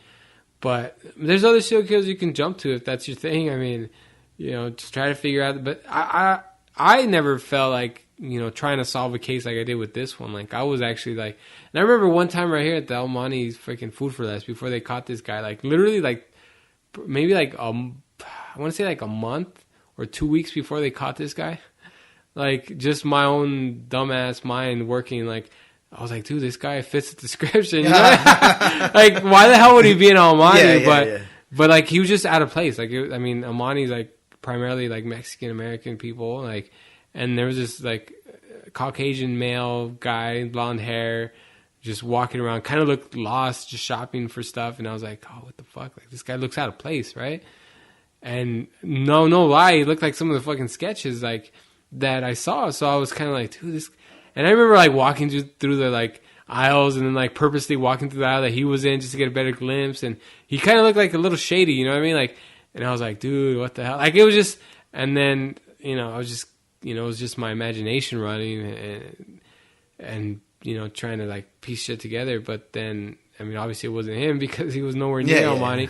But I remember when you told me that they caught the guy, I was like at work and like you tagged me on some shit and I was like, dude, what the like when you said, oh, they caught the guy, I was like, I was just literally listening to a different podcast about this guy on the way into work that morning. When you and it was funny because like the day before or 2 days before, one of the people that were on there was like a victim that was like recalling her attacks, and she said that she feels like they're gonna catch this guy soon. Like she was confident that like with the technology and everything, his days are numbered, and I feel like we're gonna catch this guy soon. And then like literally like 2 days later, like you fucking tagged me in Facebook, and I'm just like, what the hell? And they say how they find this guy, and dude, that was insane. They pulled up to this guy's house, and he I mean, I guess they caught him when he was out, when he went outside of his house to do something, and like police just like pulled up on him and like guns drawn, and they told him he's under arrest, and he was kind of like, oh, I got a meatloaf, I got a roast in the oven, and they're like, oh, well, that's gonna stay in there, kind of deal. And he was just kind of like, oh, I lived a good life, like I pushed him out, like going back to what we said, and they arrested the guy, and that was just the end of it. And it was just like, dude, that's his daughter was inside the house. She was probably, imagine, dude, your own father is capable of raping all these women and killing people and then still just living a normal life. How do you continue with life trusting people? Like, how do you get into any relationships knowing that the person you probably like look up to, because I know I look up to my father, like he's like my number one role model. Same. When you find out that your father is this freaking sadistic rapist who gets off on this, like, dude, like, how do you even trust anyone? And it's kind of, I mean, I bet you kind of not blame yourself, but you look at it, like, how did I not see this type of deal? But so his daughter was in there, and I mean, I could just imagine how crazy that was. And they locked this guy up, and that was the end of it. But that was pretty interesting. Even post, there's so many details you could go into. One, he didn't cooperate with police. Like, he wasn't eating, not drinking water, not saying a word. Didn't want a lawyer, didn't want anything. Would just sit there, not sleep. They stopped giving out details, just because they were like, fuck, how does everybody know? Everybody knows everything before we even announce anything, Because that day, like, it was just like silence. Two, they started digging up the backyard, and they threw up like a canopy, you could say, like, so that the cameras couldn't see it. So everybody's like, oh, fuck, does he have bodies? Like, what the fuck's going on? Three, they found so many of these valuables, the stuff he took. He took important things to the person, like if say a high school girlfriend gave you a little thing that you still had 10 years later, he took those things. He didn't take the expensive jewelry. They found that shit. Four, I think he had 3 daughters, right? Mm-hmm. One of them, I might be wrong just because it's been a while since I listened to 2-3 months, but I think one of them was like a doctor, and I think the other one was a lawyer, and I think the other one was in university. They're all successful. So it's like, I don't want to say this, but he's a good dad. He's there for his children, right? Like, how the fuck is this the same person? You would think this is 2 different people. This can't be the guy. Another one. What was his wife's name? Sharon, I believe? No, his first wife. Oh, he wasn't it Bonnie? No, he was engaged. Oh, engaged. Yeah, he was engaged to a what? He was engaged to a woman named Bonnie, which, going back to what we mentioned before when he said, fuck you, Bonnie, or I hate you, Bonnie. So he was engaged to a woman named Bonnie, and she broke off the engagement around the time of these, some of the earlier crimes. And so he didn't end up marrying this woman. And then a few years later, he married his wife, who he had his 3 kids with. But, he had mentioned Bonnie. So, I mean, it kind of, did he mean, mommy doesn't like this when she sees this on TV? Or is it Bonnie doesn't like this when she sees it? It was kind of something that a lot of people on Reddit that were like, speculating against and saying, like, oh no, he meant mommy or he meant Bonnie. And and they just didn't kind of know. And you know what was interesting that I looked up? Like, I was looking at all the attacks and all the dates and stuff like that. And 2 of the attacks that happened on the same date, like different years, but the same date, it was like a significant date in his life. It was I think it was his wedding anniversary. It's like two crimes that he did were on his anniversary day. Like, that's pretty crazy. Like, yeah, you should be with your wife celebrating. You should be, maybe you snuck out, before, and that was just how you celebrated your shit. But yeah, that was kind of crazy. Like, obviously, that's like Monday morning quarterback. But like, you look at them, and be like, oh, well, look, he attacked 2 times on one day. What's a significant day for what does that mean to certain people? Like, who got married on that day or who? But I mean, that's way of a reach. We're just trying to like piece it together. Now but maybe like these pieces don't fit, but we're trying to make it finish the puzzle. Because as far as I know, he's not cooperating. Like, he's not telling police anything. Hasn't talked to a lawyer. So like myself, I'm glad he's caught. But I kind of do want the pieces to fit in. I want to. Why did you do this? How did it start? What made you do it? Did you kill animals as a kid? Because a lot of serial killers, like, they say at the end of it, you want to get caught. You want to share your story. You want the glory. And this guy, so far, done none of that. He doesn't want the glory. He's kind of like, I don't know, I wouldn't say sad, that he's caught, but he's just whatever. Like, I'm not going to cooperate. Yeah, maybe he like pushed this evil out of himself that he was mentioning earlier, and he feels like, no, like, I'm a good person now, and kind of deal. So he feels ashamed of what he did. But I never saw this guy as someone that was like meek or weak, or someone that like kind of was timid or anything. Like, he looked like someone that like the Zodiac killer, for example. I mean, they haven't caught that guy, but I see him as someone that was like, he's just like a recluse, like someone that lives in his mom's basement kind of shit. Like, I thought they did. No, they have not. No. They haven't caught him yet. But I feel like that's who he is. Like he's when they end up finding this guy, the Zodiac killer, if they ever do, like, I feel like he's gonna be like this type of like guy that not sociable, not no one even knows who he is, kind of deal. Like, he probably like just chilling in his basement type of thing. Like, because he was just so scared. But like, this guy was more like out there and just kind of like ballsy, and like he just at the time it seemed like he wanted the glory, because he was like reaching out to police, and he was telling people to put it in a newspaper and things like that. And that was one thing we didn't get into when he told one victim, like, hey, it was a couple. Yeah. He told I think it was the female that he raped, like, if I see the fucking if I see this in the papers, I'm gonna kill. And then he told the man in another room, if I don't see this in the papers, I'm gonna fucking kill. So, the same thing, he was always fucking with the police, always fucking with the victims. Even after the fact, years later, he would call the victims, and fuck with them on the phone, like, I'm going to come see you.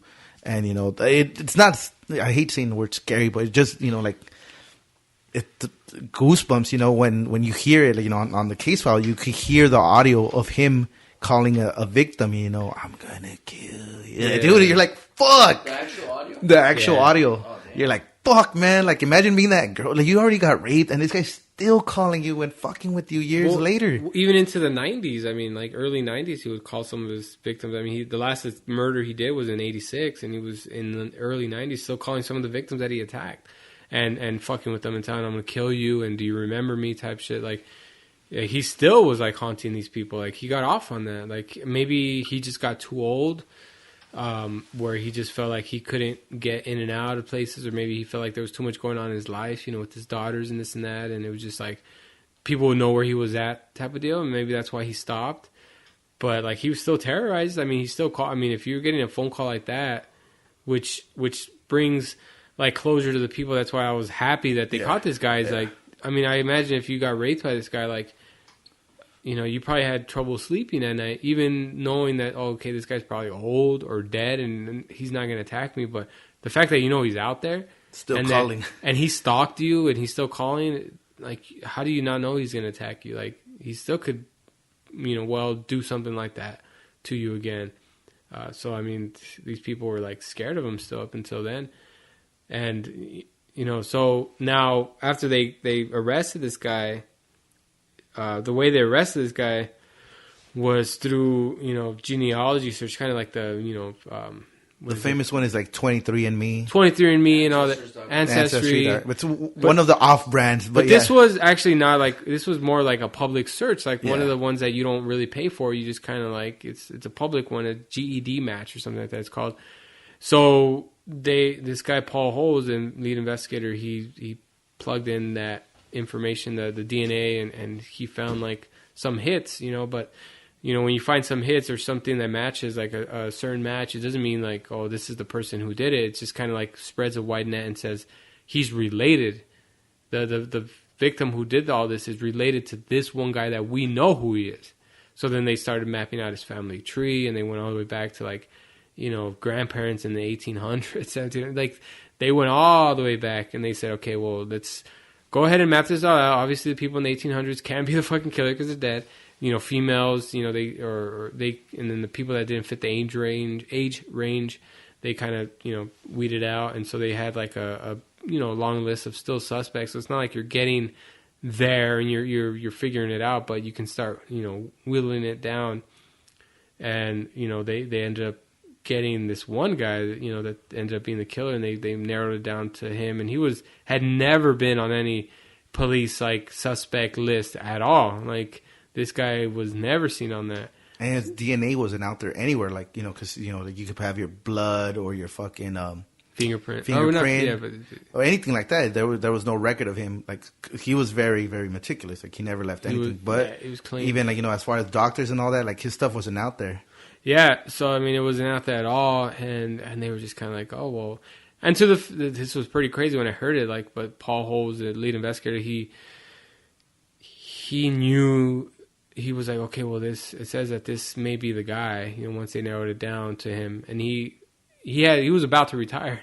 And the day before he retired, or the day he retired, one of those two, he actually drove up to this guy's house, parked in front of his house, and just kind of like scoped it out. And he said he did this to a lot of the potential victims or potential suspects, and just kind of like feel them out, like feel when they walk in, when they walk out, how they go about their day, and just kind of like get like a vibe of this person. And he was just out there and just waiting for this guy. And he said he was so close to walking up to that door and knocking on the door and asking, hey, you're on this list, we can easily eliminate you as a suspect, if you could just go ahead and cooperate and give us like a DNA swab, a cotton swab real quick, we'll go back to the lab, and it won't, if we find out it's not you, then it's not you. You just eliminate yourself. That's it. We're done with our investigation. And he actually did that with other victims, which I thought was like crazy, but I mean, it makes sense. I mean, imagine how much money is spent on trying to like investigate these people. So like he had an inkling in him, and he said, this is the guy, and he was about to go up, because I mean, this is your life's work here. I mean, you've probably done this for like 15, 30 years. Trying to search this guy. It's a cold case, one of the biggest cold cases. And once you're retired, maybe you're scared that like, fuck, like when they find this guy, like I'm not going to get any of the glory. No one's going to give me any of the credit because, I mean, they found him after I retired. Maybe I was the problem. So I bet he was probably like, dude, I just need to like know if this was the guy. And good thing that he didn't go up to this door and like knock and tell him that, because imagine if you knew you did it. You're not going to cooperate. And this guy comes up to you and knocks and says like, oh, you blah, blah, blah. You could say, oh, yeah, I'll cooperate if you wanted to, if you knew, well, I'm in a corner now, because if I say no, they're going to keep investigating me anyways. But you could, you could flee. You could go to another country. You can go on a killing spree. You can kill yourself. Like, there's like a whole list of things you can do. Kill that guy. Kill him. The investigator who showed up at your door, you can shoot him. I don't know if you're strapped. Probably.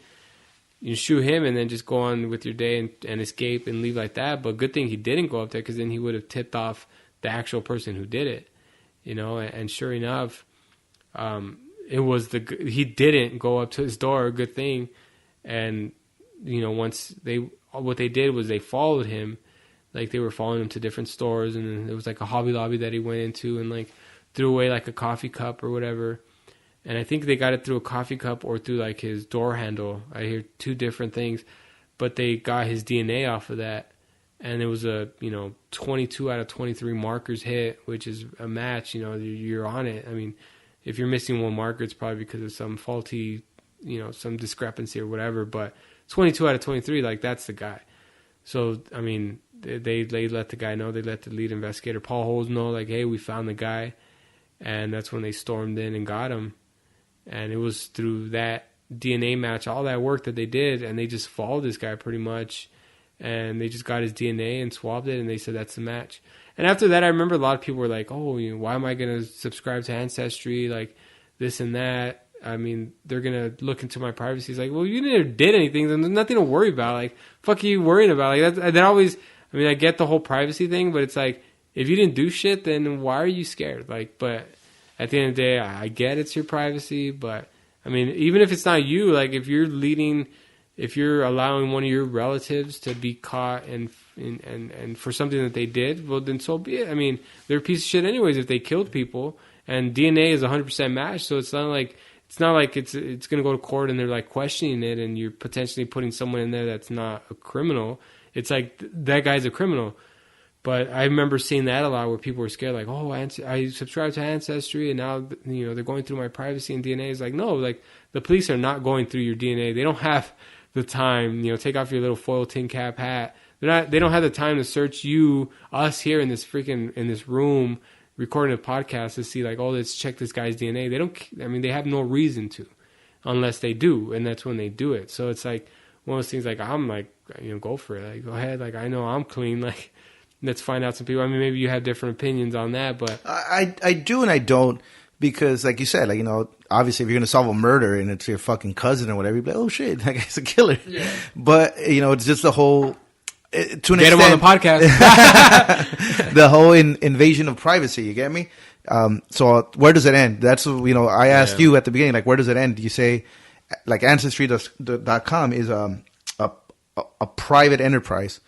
But now, since the police bought an account, they can use it. You get me? Mm-hmm. So it's not the person, the police officer, as my individual. It's me as doing detective work. So now I'm gonna scope around. I'm allowed to scope around.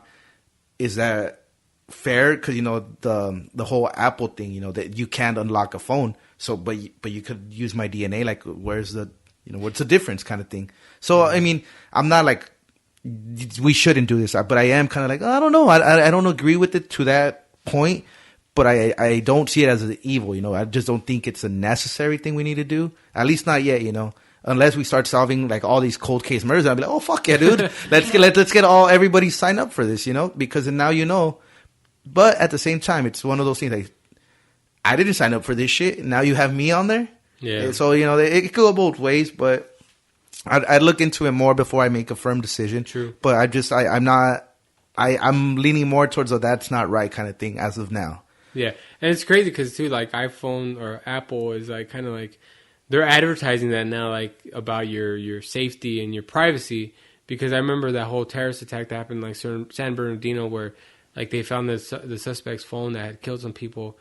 And the police were asking, Apple to unlock it, and they didn't want to unlock it. They said, we can't unlock it. That's, privacy issues and stuff like that. So, as a consumer, you're probably like, oh, hell yeah. Like, it's fucked up to what happened, but, like, I know that my information is secure. If Apple's not willing to give it to police officers for some type of terrorist attack that happened, like, in the United States, like, whatever the fuck I'm looking at, like, I'm cool. Yeah. Like, your porn search is safe. Yeah, you're good. You don't have to worry about any of that shit. That's how it should be. No, I agree. But see, so if it's cool with your phone search, shouldn't your DNA be isn't that a little bit more important? Shouldn't that be hidden? But I mean, the thing is, like, your DNA is your DNA. Like, it's 100% match of whether if your DNA was found at a crime scene, then you most likely did it. But then at the same time, it's like, that could be circumstantial evidence if someone planted that, and then that's not you, and then now, it's like, hey, it's 100% match. Your DNA was found there. It's like, well, I was nowhere near there, but someone, like, took your hair or your saliva and, like, messed around with a case. And so, I mean, I guess that's another discussion. No, yeah, we could get into it. Whatever you want. But it's crazy. So, I mean, let's get back on the, like, East Area Rapist guy. So, I mean, we ended up finding out that the suspect, the criminal, the East Area Rapist was Joseph James D'Angelo, and the crazy thing about it is he was a police officer.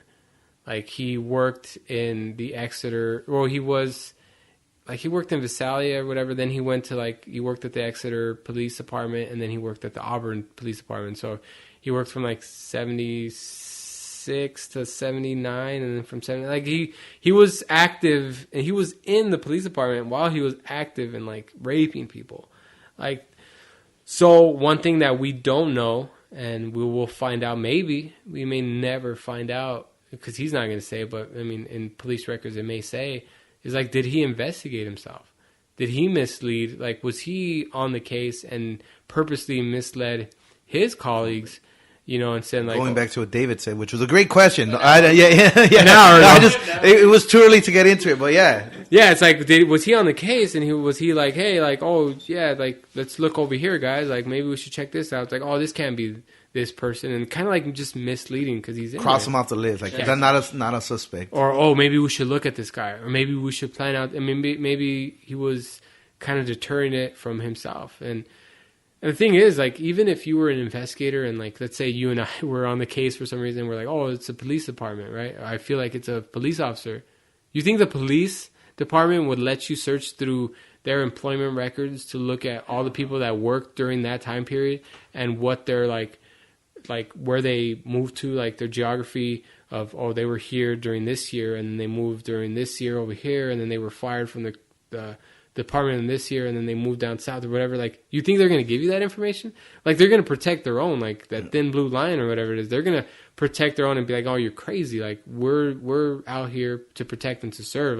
The fact that you even think that we could potentially do something like this is crazy. It's one of the biggest gangs, obviously, the police department. So they're going to protect their own, just like most of us would protect our own brother and sister from some shit like this, or our own parents. It's sad to say, but a lot of times, if your brothers did something like this, you'd probably be oh shit. Especially when you don't know if they did it. Say, they're just a suspect. You'd be no, they fit the description. No, it wasn't a cop. I'm telling you, it wasn't a cop. None of us none of us here are like that. Yeah. So I could just imagine if anyone, if we showed up in there and we're hey, we're turning the tables over here, we're trying to find out, they'd be get the fuck out of here. You're just wasting our time, you're wasting your time, and you're putting us down, you're making us look bad. And in hindsight, we said, fucking, this guy has to be in law enforcement. There's no one smart like this. Yeah.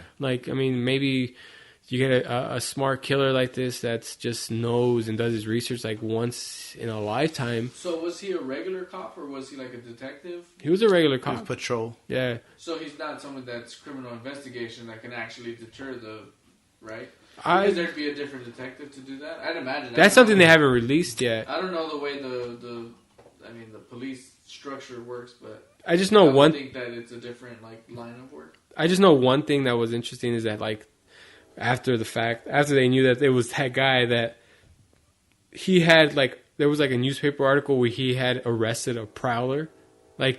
He was the main prowler, the most freaking, and he's over here arresting prowlers and getting praised about it in newspapers.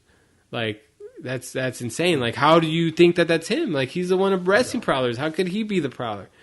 So they found out that he was in the police department. He was there for 3 years in one area, and then Auburn for 3 years in Exeter, 3 years in Auburn, and then he was fired from the police department. And the crazy part is that the reason why he was fired, and he was fired because of the fact that he had gone into a store, an Ace hardware store. I don't know if it was Home Depot. I don't know what it was. Doesn't matter. But he went in there and he stole tape and he stole dog repellent. And it's why don't you just pay for this stuff? But the thing is, if you pay for something, I don't know why you didn't pay for with cash. But if you pay for something, there's a trail on you now. Now, when they start looking back, if the police are looking at who purchased dog repellent, they can start going to these hardware stores and figuring it out and looking at cameras and stuff. So maybe that's why he was going to steal it. So he got fired from the force for stealing dog repellent and tape. And when they caught him and they put him in the room, where they, loss prevention room where they put you in, they interrogated this guy, and he was panicking. A police officer, you stole maybe less than $20 worth of items. Why the hell are you panicking? He was like panicking. He was scared. He was like shaking. He was trying to escape. And then the police department showed up and they talked to him and they wrote up a police report and that was it. That was the end of it. And then he ended up getting fired for that because it's like, why, you have a theft on you. And maybe he was a bad cop because, I mean, if you were a good cop, they'd probably brush that under the table anyways and be like, whatever, don't do it again. But the fact that when you're a bad employee, like they're like looking for things to fire you and they're like, we're going to fire this guy because of this. Like, we found something finally and we're going to fire you now. So maybe that's why they ended up firing him. But how do you not look at that? Like, okay, this guy got fired for stealing dog repellent. As a police department, don't you think like, well, why would you steal dog repellent? Why wouldn't you just buy it?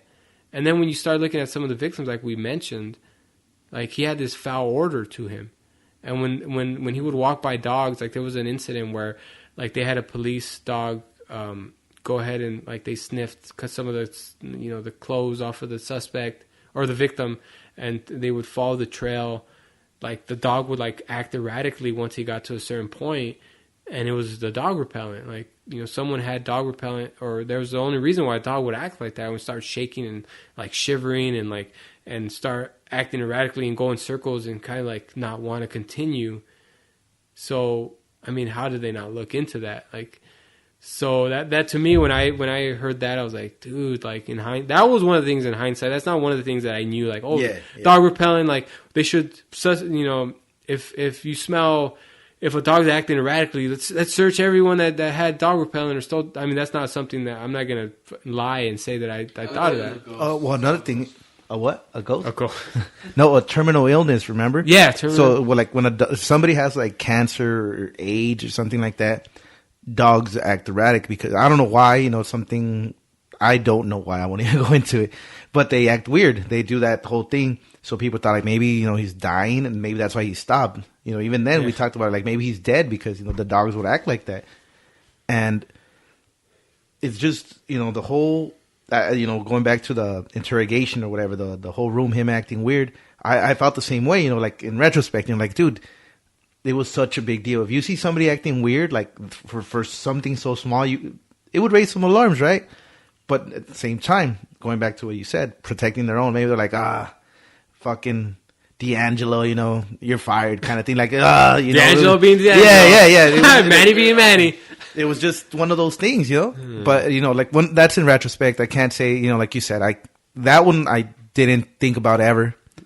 Just, after the fact, you read it. There's a lot of good, of these fucking couch detectives that bring up these theories. And you read them and, it's interesting. You're like, oh, fuck. Like, they knew a little bit more than me because we'll link to the thing they wrote, like, in 2014. And, I don't go out on Reddit and shit to like get praise, but I have like read other people that have done it for the praise. Like, oh, here's what I said in 2014, and then they link like, oh, he's a cop, he probably whatever, he's probably going through a divorce, all these kind of things, and you're just kind of like, oh, they were right because this post is fucking 5 years ago, and then I don't get any thrill of it. I don't. What the fuck are we gonna get? Me and Phil, we were right, but it does kind of like, all right, this is. To me, it was more like, all right, I haven't got into another case like I have with this one, but I am kind of like, oh, the next case I get into, I'm going to be on my toes because there was some things that we were right about. And, it's not like a praise or anything like that, but I was like, fucking Phil, like, that's why I want, we could do craft beer, Phil, we could do whatever, but I was like, we're going to talk serial killers, man. Universe, space, there's religion. So much. Yeah. But I was like, we're going to do serial killers because this is something that I find interesting. I told you, like, dude, you got to check out Mindhunters on Netflix. Season 2 dropping this year. Still have it. Dude, it's fucking phenomenal. It's a little slow, you got to, like everything, you got to build it up. You got to build the characters and all. It's a show. They say it's based on facts, but I don't think so. It doesn't look like it. Doesn't feel it. But, just the way those stories written, it's kind of like linking all these things together. And then as far as other serial killers, like I mentioned earlier, people tell me, oh, what do you listen to on your podcast? What do you, Case File, what's that about? Oh, fuck, the episode I'm listening to is whatever. Like, you shouldn't listen to this one. It's not a good intro. Like, I tell people, you don't just jump into the East Area Rapist. You kind of, like a craft beer, you got to work your way from the bottom. Yeah, like you gotta start slow, you know, because a few people have told me like, oh fuck, remember when they caught the East Area Rapist? I was tagging Phillip on every fucking thing. I shared that meme like with the kid with the trumpet to like everybody and me like the East Area Rapist. And no one knew who the fuck he was. And people were messaging me like, what is that? And I was like, oh my God. Dude. And just like going on and messaging him, letting him know about it. Like, dude, I don't want to ruin it. Listen to Case File, listen to these episodes. Off the top of my head, I can't remember the exact numbers, but I would mention, and people would message me like, what the fuck, dude? Like, I cannot listen to that. I listened to an hour of it and I had to shut it off. Like, and to me, it's like, oh fuck. Well, you know, I followed Ted Bundy's story. I've read about Charles Manson. Something that I find interesting. I don't, like I said earlier, I don't speak about it, you know, because it's just one of those things that I can't just be like, hey, Phillip, you like serial killers, you know? So you kind of like, oh, fuck, when you mentioned that, I was like, all right, Phillip likes this shit. So then I would, you know, have you heard about this? You know, have you read that? And, you know, a lot of people ask me, oh, dude, I know you like serial killers. Like, you like the Ted Bundy tapes on fucking Netflix? Dude, that shit is whack. That's like, that's beginner shit, dude. That's like the very basics of Ted Bundy. Like, he's so in depth. I mean, we don't have to go into every single serial killer. I'm just saying as a broad, you know, I'm like, dude, like, I find it interesting. I don't enjoy it in the sense that I'm like fascinated with what they do. I find it like almost in the psychological way. Like, why did they do it? The one thing, I mentioned Jordan Peterson to you a few weeks ago. He talks about the Nazis, right? And people say like, oh, the Nazis are terrible, the Nazis, whatever. He goes like, if you were German, more than likely you were going to be a Nazi. Because you're a human being and that's what everybody around you was doing. You do what those around you, like that's the norm, you're going to do it. So don't hate on them. If that was you, you would probably done it. So to me, that always resonated with me, you know, like they're human beings just like you and I. Like, are we, not me and you personally, like, are we capable of that? But what, you know, pushes those people to the edge? Mm-hmm. Like what makes them do that? Like as a kid, you know, a lot of these guys had rough childhoods. A lot of them, the parents were either terrible parents or out of the picture, so they have no guidance.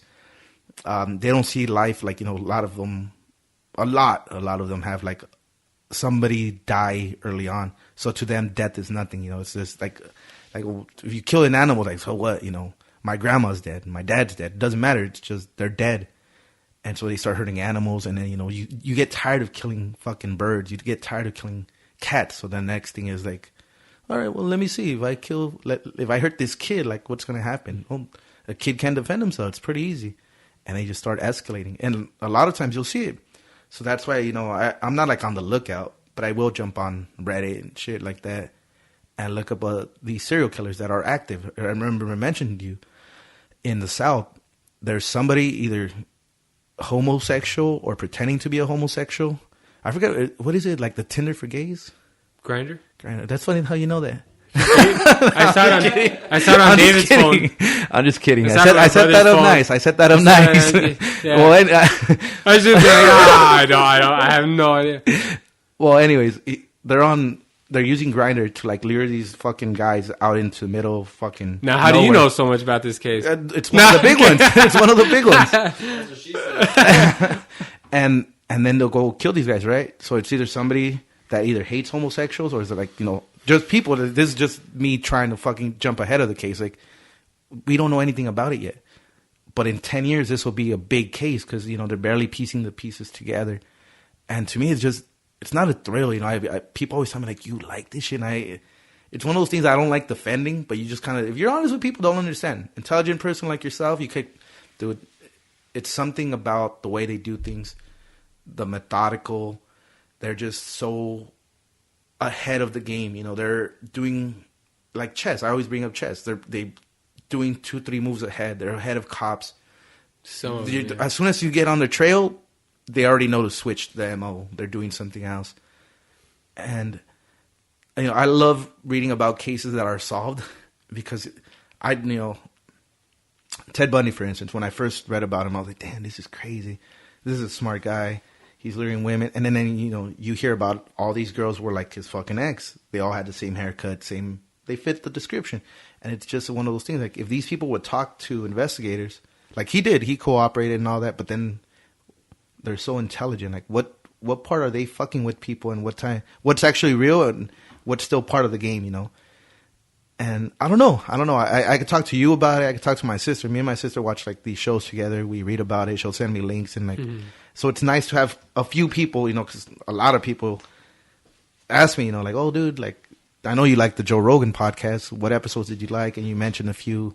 Dude, what else do you listen to? And you're like, oh, I don't know if you're ready for this. But I usually sneak the Case File one, like, you know, somewhere in there, but I don't start with that. I'll be like, oh, well, I listen to, like, you know, This American Life, because that one's, like, pretty, you know, anyone can listen to that. Oh, yeah, I listen to This American Life. I listen to, you know, Here Be Monsters. I listen to True Case File, and then continue to the next one, part of my take, and, like, you're like, wait, what was True Case File? What is that? It's like, oh, you want to know about that? Actually, you know, because it's really dark. Like, it's really... You know, I listen to all kinds of shit, and there's one that I listen to. It's called, like, Terrible, Thanks for Asking, and it's, like, this lady that interviews a bunch of people that have gone through some shit. Like, you know, they lost their wives, they've lost their husbands, they were born with certain illnesses, their kids passed away, like, at age 1, and it's, like, all this sad stuff that happens, and... I listen to it, and it's interesting because you hear, you know, these people's story, because stories are interesting. People are interesting. And it just kind of, like, brings a new perspective to your own life. Like, you know, you could think that your life is tough. Like, you're going through so much. You know, oh, I just worked all these hours. Oh, my kid just made a mess in the bedroom. And then you hear about this story about this kid that has Down syndrome that can barely even move. And I'm sorry, not Down syndrome, like Down syndrome or cystic fibrosis, or that their kid died at the age of 1 and they'll never see them again, and they're, like, still mourning that. And then I think, like, my daughter just threw food on the floor and I'm complaining about that? You put things in perspective. Like calm the fuck down. Like, look at the bigger picture. Like, that's nothing. Like, so it just always, like, puts me in check. Like, and every time I hear something like those stories on that podcast, like, I just kind of, like, it just lets me reevaluate my life and my family and be like, to be more patient, like, because you never know, like, I mean, you hear all these stories about these kids that have cancer, you know, and the shit that they're going through, and then I just come home and, like, hug my daughters that much tighter, because I know, like, as of right now, you know, because you never know what the hell's going to happen in the future, like, they're healthy, and, like, you need to be grateful for that, and so, like, that just kind of puts me in check, like, it calms me down, like, because, you know, you have a daughter, and you get mad sometimes at things that they do, but, like, when you hear what other people are doing, like, you know, that's that saying, like, someone always has it worse than you do. So it just, like, aligns you back. So that's why I listen to, like, that. I mean, not the reason why I listen to that podcast, not to, like, lift my life up, but it's interesting to me, and it just, like, always puts me in check. Like, it's Terrible, Thanks for Asking. It's just, like, crazy stories about, like sad things that go on through life, and it just, you know, puts you in check and makes you, like, you know, just kind of appreciate your own life, you know, at the moment that it is. Because there's just, like, a lot of heartbreak out there, you know, like, you know, that we may see in the future, that we're not known, that we have not crossed that path yet, because, you know, we haven't got to that time period in our lives. But it just, I don't know, man, it's just crazy. So that's, like, one of the ones I listen to. But anyways, where I was going with that, like, yeah, I just skipped through, like, when I never really mentioned, like, Case File, True Crime. Like, I mentioned it, but then I just stormed by it, because it's, like, you know, it's kind of one of those things that you just, I mean, I could come off as kind of weird. I know I do. like I said, like it's like that psychological, like, you want to understand the human brain. Yeah. That's kind of what you, like, human emotion, human beings, and why they act a certain way. Like, and that's why I listen to it, because that's, like, an extreme of what I feel like I am, or, like, and then there's people that are, like, super peaceful, that just want the kumbaya, like, you know, Mother Teresa's and the Gandhis and stuff like that. And then you have these serial, like, this is, like, the spectrum of human life, and human brains is so broad and so wide that it's just interesting to, like, you know, go into that and kind of explore that and wonder why they act a certain way, and then kind of, like, you know, it's just fascinating. It's psychology. It's you know, mental illness. It's all that. Like, it's just, that's why it's, like, fascinating to me. Like, and I feel like it always will be. You know, so I mean. I know you told me that, you're going to be my serial killer guy. I'm like, oh, shit. Like, that's all, is that all I know about? Like, I can talk about beer. No, that's like, why. we can talk about baseball, but no, like, I get it. Like, and maybe, you know, like we had said, like we should pick and we will pick, you know, something that is unsolved, and maybe kind of like do our research and kind of jump on this podcast and like talk about it and say like, oh, you know, these are the details. If you haven't heard about it, and this is what I think is who could potentially be. Obviously, we're not going to say like, oh, it's this guy. This is his name. No, of course. But we'll be like this person. It's going to be someone. Pitchforks. It's going to be someone that like this is their personality. You know, kind of like try to pinpoint something and just kind of like, you know, and then when they do solve it, hopefully, which, you know, with technology and everything, they should be solving all these, you know, unsolved crimes, or a lot of these unsolved crimes. We could just jump back on here and be like, look, this is where we were right, this is where we were wrong, and you know, kind of just apply that, and it'd just be fun and interesting, you know, for the both of us. And so what do you think though, like about this case? Because it's not over yet. I mean, we just know that they caught the guy and that's him, but like as far as himself, like, you know, do you like what are some things that you still want to find out about this guy? Like why? And then, okay, we know he started as the ransacker, right? But what was before that? You know, because if obviously it escalated, we know it escalated. Ransacking, raping with the male present, murder. So what was it before? Was he like, I don't know, his adolescence? Was he one of those kids going around fighting in school? Was he like, not to say a good kid, or like what happened? You know, a lot of times there's a traumatic, bullied. Yeah, traumatic event happened. You know, was he bullied? Was he a bully? As far as like his adolescence, like how he grew up, you know, there was a different era. So was this his escape, you know, or was this his, you know, he was used to bullying, so he knew he could get away with it? Was he always a goody-goody? And, you know, just psychologically, just me just making assumptions. But was he one of those goody-goody kids? You know, he became a cop. So was he always used to getting away with things, you know, like people wouldn't question him because, oh, no, it can't be him.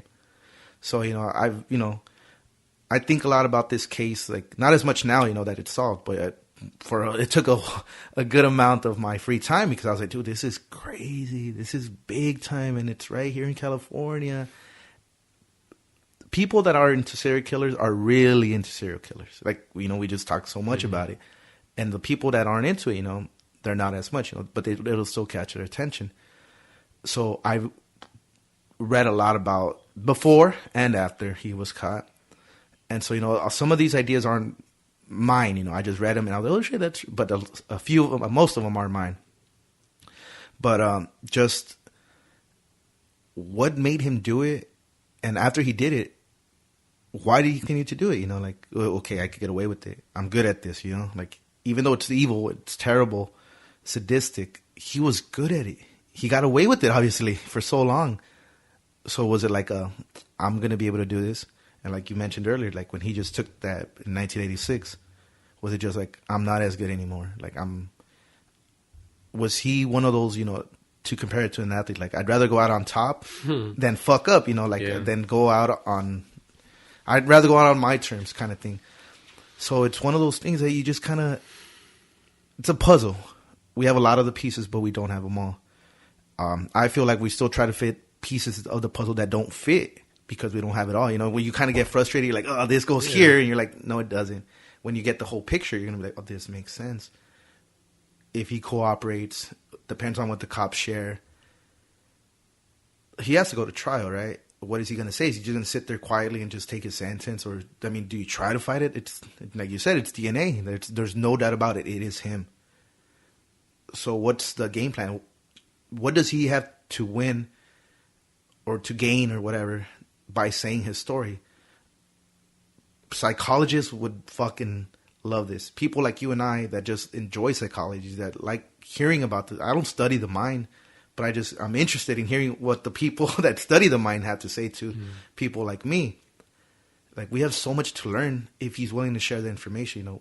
But at the same time, is he going to throw us off? Is he going to give false reports? Is he going to, you know, whatever it may be? But it's just kind of, you know, I don't want to go into, like, I don't want people to be like, oh, well, the daughters, whatever. Like, but what do they have to say about it? What is that? I don't know if she's still alive, but Bonnie, it's his wife, you know. A lot of people, you know, you mentioned his fiance. you mentioned his daughter. You know, she was in that, like, the wife. Like, this guy's not in the bedroom. Was he saying, "Hey, I'm at work"? Well, a lot of these things, was it while working? He would just take off his fucking thing, his uniform, put it back on. You're not gonna suspect him. How was he there? Kind of thing. There's so many things, and at the same time, how many other cops did the same thing? Not saying rape and murder and all that, but all these crimes. You know, like, are they gonna still look out for each other the same way, even though there's a proof that it was one of their own? And where do we go from here? You know, what? I know the whole DNA thing. Like, are they applying that to cases right now? Maybe, I don't know.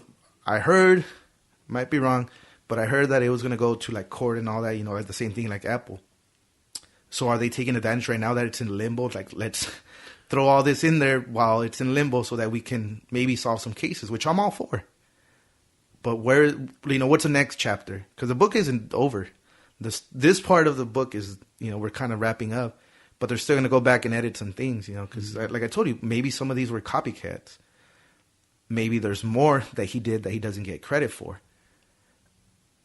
Is he going to be one of those people that like 10 years from now is cooperating with police saying, "Oh, this guy is doing this. He's going to be a murderer next." Or like, "This guy's a fucking bus driver.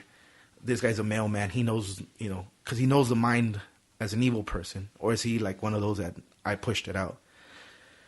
There's so much to go into that, I mean, we can't give it just, we would almost have to do the same thing, like give it an episode for this, you know, the psychology behind it. Like, you know, we could talk about just almost in general, you know, it's like serial killers in general, mostly male, whatever, you know, kind of generalize. But I don't know, man. It's just intriguing, you know. Like, it's an open book. There's so much out there, so much information. It's not one of those, you know, I'm not proud to love serial killers kind of thing, but I do enjoy reading about them. I look for podcasts that, you know, different podcasts that have different things about them. I'll go back and read stuff that I've read before, just be like, damn, dude, like, these people are crazy. Like, that's what we're capable of, you know? The humans are capable of. Yeah, and that's like, I mean, I think that'll kind of prove, I mean, how he goes about, you know, the revealing of everything, if he does, will kind of show a lot of how his mind works. Like, because if you're someone that really did push a demon out or did push this evil out of you, then you don't want to talk about it. Like, you'll say like, "Oh, I have nothing to say about this. Like, I don't want to mention anything. Like, I'm ashamed of all this. Like, I don't want to mention any of my crimes, why I did it, how I did it, or how I got away with it. Like, what, you know, what was I on any special task forces about it? Like, I don't even want to mention or remember any of that because I've pushed that out." Or if he goes out there and starts boasting and wants to be known and wants to be seen as a big serial killer, because he is huge, not just because of I mean, if you look at it, 8 crimes, I mean, it's a lot, but there's people that have killed more. There's people that have killed more in one day. But the fact that he terrorized for so long and how much terror he struck into like citizens in his area, like, that is just like, he will be one of like the great, like the biggest, most well-known serial killers, especially once they do a movie, because that's how a lot of these people find out about this stuff, is once they do these specials, which they're already doing, like on ID and Discovery or whatever. But like once they do an actual movie and it's like a blockbuster, then they'll like, people will be, "Oh shit, like let's look into this guy now, like, and let's see who he is." Then he'll be the bigger guy. But it just depends on how he wants to go about it, and that's what's gonna kind of explain the truth about how his mind works. Because if you're boasting about it, then you're proud of it and you knew what you were doing and you didn't push anything out because that evil is still inside of you. You're proud of that evil. You're proud of what you did and you want people to know about it. And you still want to continue to scare people, because if you're talking about your past crimes, you're doing it in a way where you want to show people like, I was able to do this, and there's other people that are able to do this and will continue to do this. And he'll, mind fuck people and into that. So I feel like what he decides to kind of divulge about himself is going to explain a lot about how his mind works. I don't think that's the way he's thinking about it, but it's just kind of human nature. And I think that's just going to like explore a lot. And I wonder, if you want to make any predictions, do you think like his wife had anything to do with it? I mean, How, I mean, 50-something rapes and I don't know how many murders. If my wife leaves the bed at night, like, I know she left the bed, right? I mean, unless you sleep on, like, depending on where you sleep and stuff, but, how, I mean, do you think she knew? I mean, do you think she had something? I mean, she divorced him. Knocked the window? She ended up divorcing him, like, in like the early 90s. I mean, no, not even 90s. I think it was in the 80s. Like, they were only married for a few years, and she divorced him. Maybe she knew something. I mean, she was a divorce lawyer, so she knew law regardless. I don't think she had anything to do with it, but that's something people are speculating. Like, how could someone I mean, obviously the kids is a different thing, and your kids, you sleep in different rooms, and you don't look at your dad that way, but I mean, as the significant other, I mean, when your significant other gets texts from other people or phone calls or they're just sneaking out in the middle of the night, like, but the thing is, he had a perfect cover. Yeah, because he's a freaking police officer. Like, he could be like, oh shit, like, the East Area Rapist is out. Like, I'm going to go investigate him. And the wife's like, all right, well, go catch this guy. And when that's the guy that's leaving, it is the actual East Area Rapist about to commit a crime. Like, that in itself is freaking insane. And it'll be interesting because Hollywood's going to make a movie about it. Yeah, and I hope they stick to the facts because this is something you do not need to exaggerate. Like, it's so fucking evil that just give the facts. Don't give opinion. Just keep it real. Because, you know, once you start exaggerating, somebody that you or I that knows this is fucking... As soon as they exaggerate something, you're like, that's not what happened. Mm-hmm. Now you start telling people, dude, it's not that didn't happen. And now you got to kind of like, fuck, dude, this isn't right. And then you muddle the facts. Yeah. Like, and then what else is fake, you know? Exactly. And then you just kind of, then it just falls apart. But yeah, like you said, they just got to stick to the facts and do it. And I think that it's the story in itself is freaking crazy. I mean, there's so much material on there, like, that you don't need to add anything. You don't need to take anything away. Just tell it the way it is. And I think they will. Because anything that I've ever seen about this case, I mean, there's enough material. Because anything like this podcast, the one that we were talking about, the case file, it's a 5-part series. The ID discovery thing about the East Area Rapist is like a 10-part series. Like, there's, like, they have to spread it out because there's just so much information. So much. Like, you could do a few movies if you wanted to, but... I mean, not to glamorize it or anything, but just to kind of explain what happened. But hopefully they wait until all the facts really come out there. Yeah. You know, that way when you do kind of like put it on film, it's something that's accurate to what really happened. So that was just something that was like, dude, this is a crazy freaking case, man. Like, it was crazy because we talked about it for like a year leading up to when they caught him. Like, we started talking about it in early 2017. And then April of 2018. It hasn't even been a year since they caught the guy. And, you know, so we talked about it. We would text back and forth, I remember. And then Facebook tagging and just kind of like, look, check this out.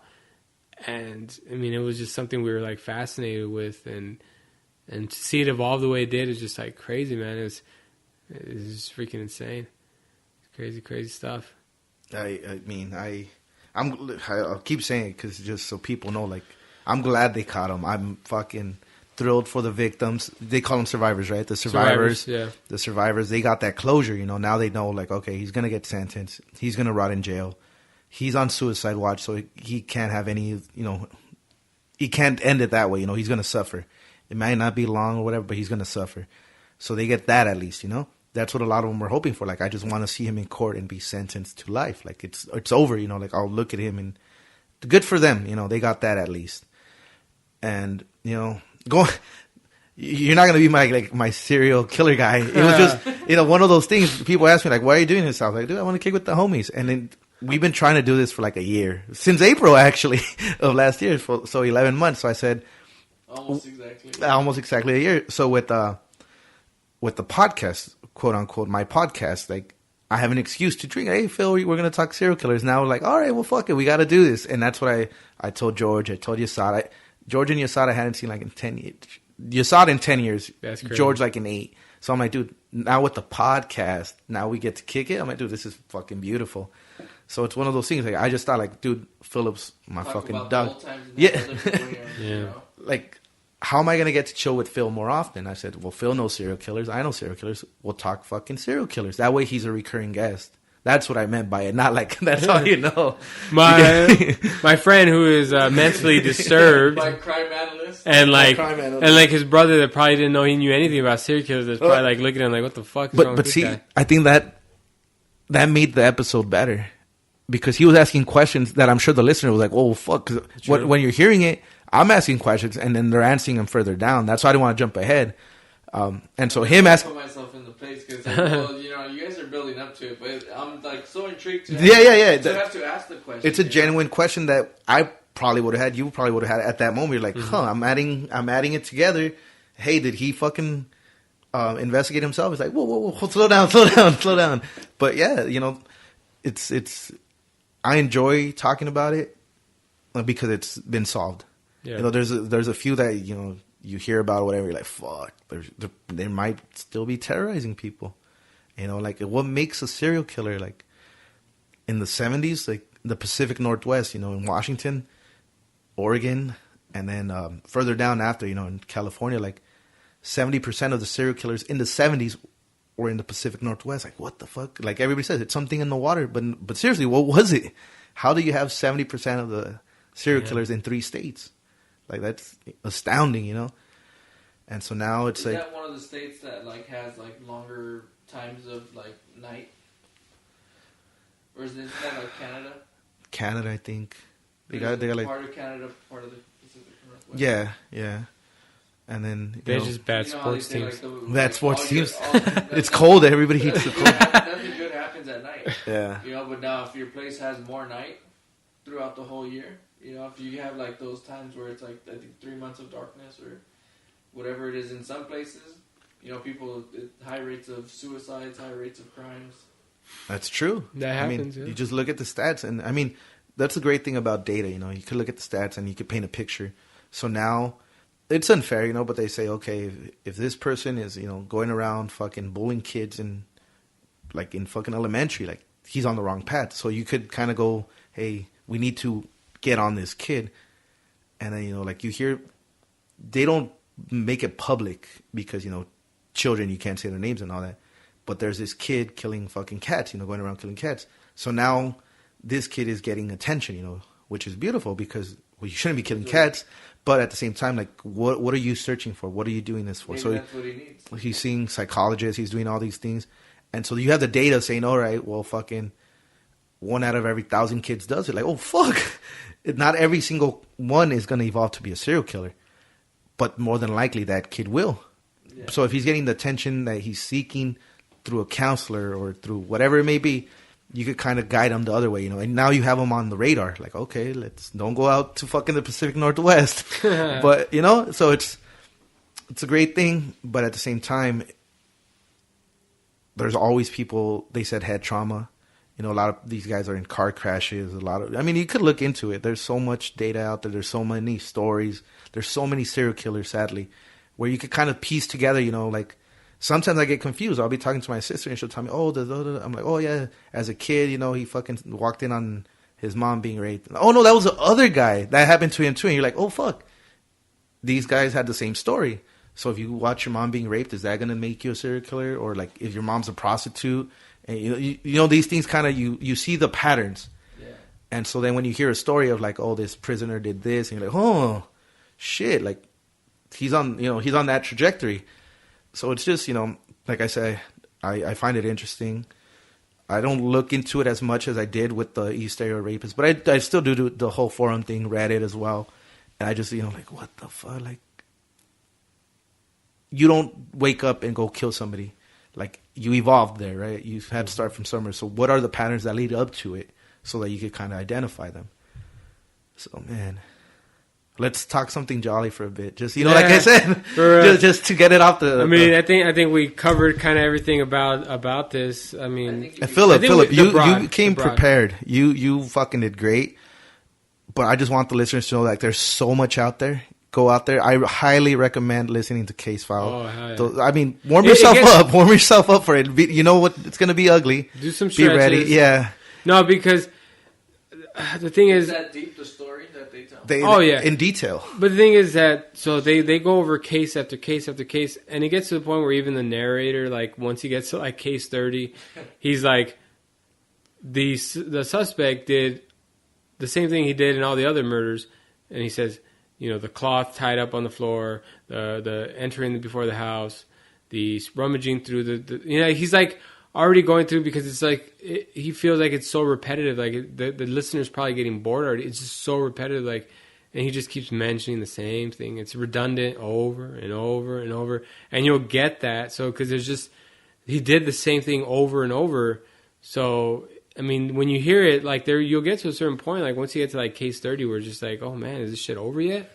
Because he's just repeat. It's like you feel like you're hearing the same shit happen over and over, because that's what happened. Like his MO was exactly the same, like the way he prepared was exactly the same, like, and what he did was the same. Like it was just to the T, and so it just got. I feel like it even got boring for whoever's telling the story, because it's the same thing happening. So.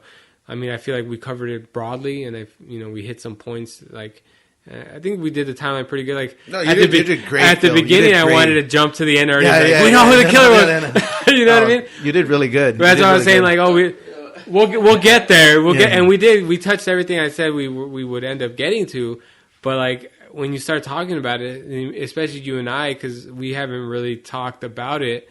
Like, we want to say, oh, Joseph, we wanted to talk about it already, but, like, we did pretty good. Like, just kind of, like, staying based on the timeline. So, yeah, I mean, it was cool. I mean, there's a lot more to talk about, and more shit's going to come out in the future. And, we'll keep in contact to talk about that.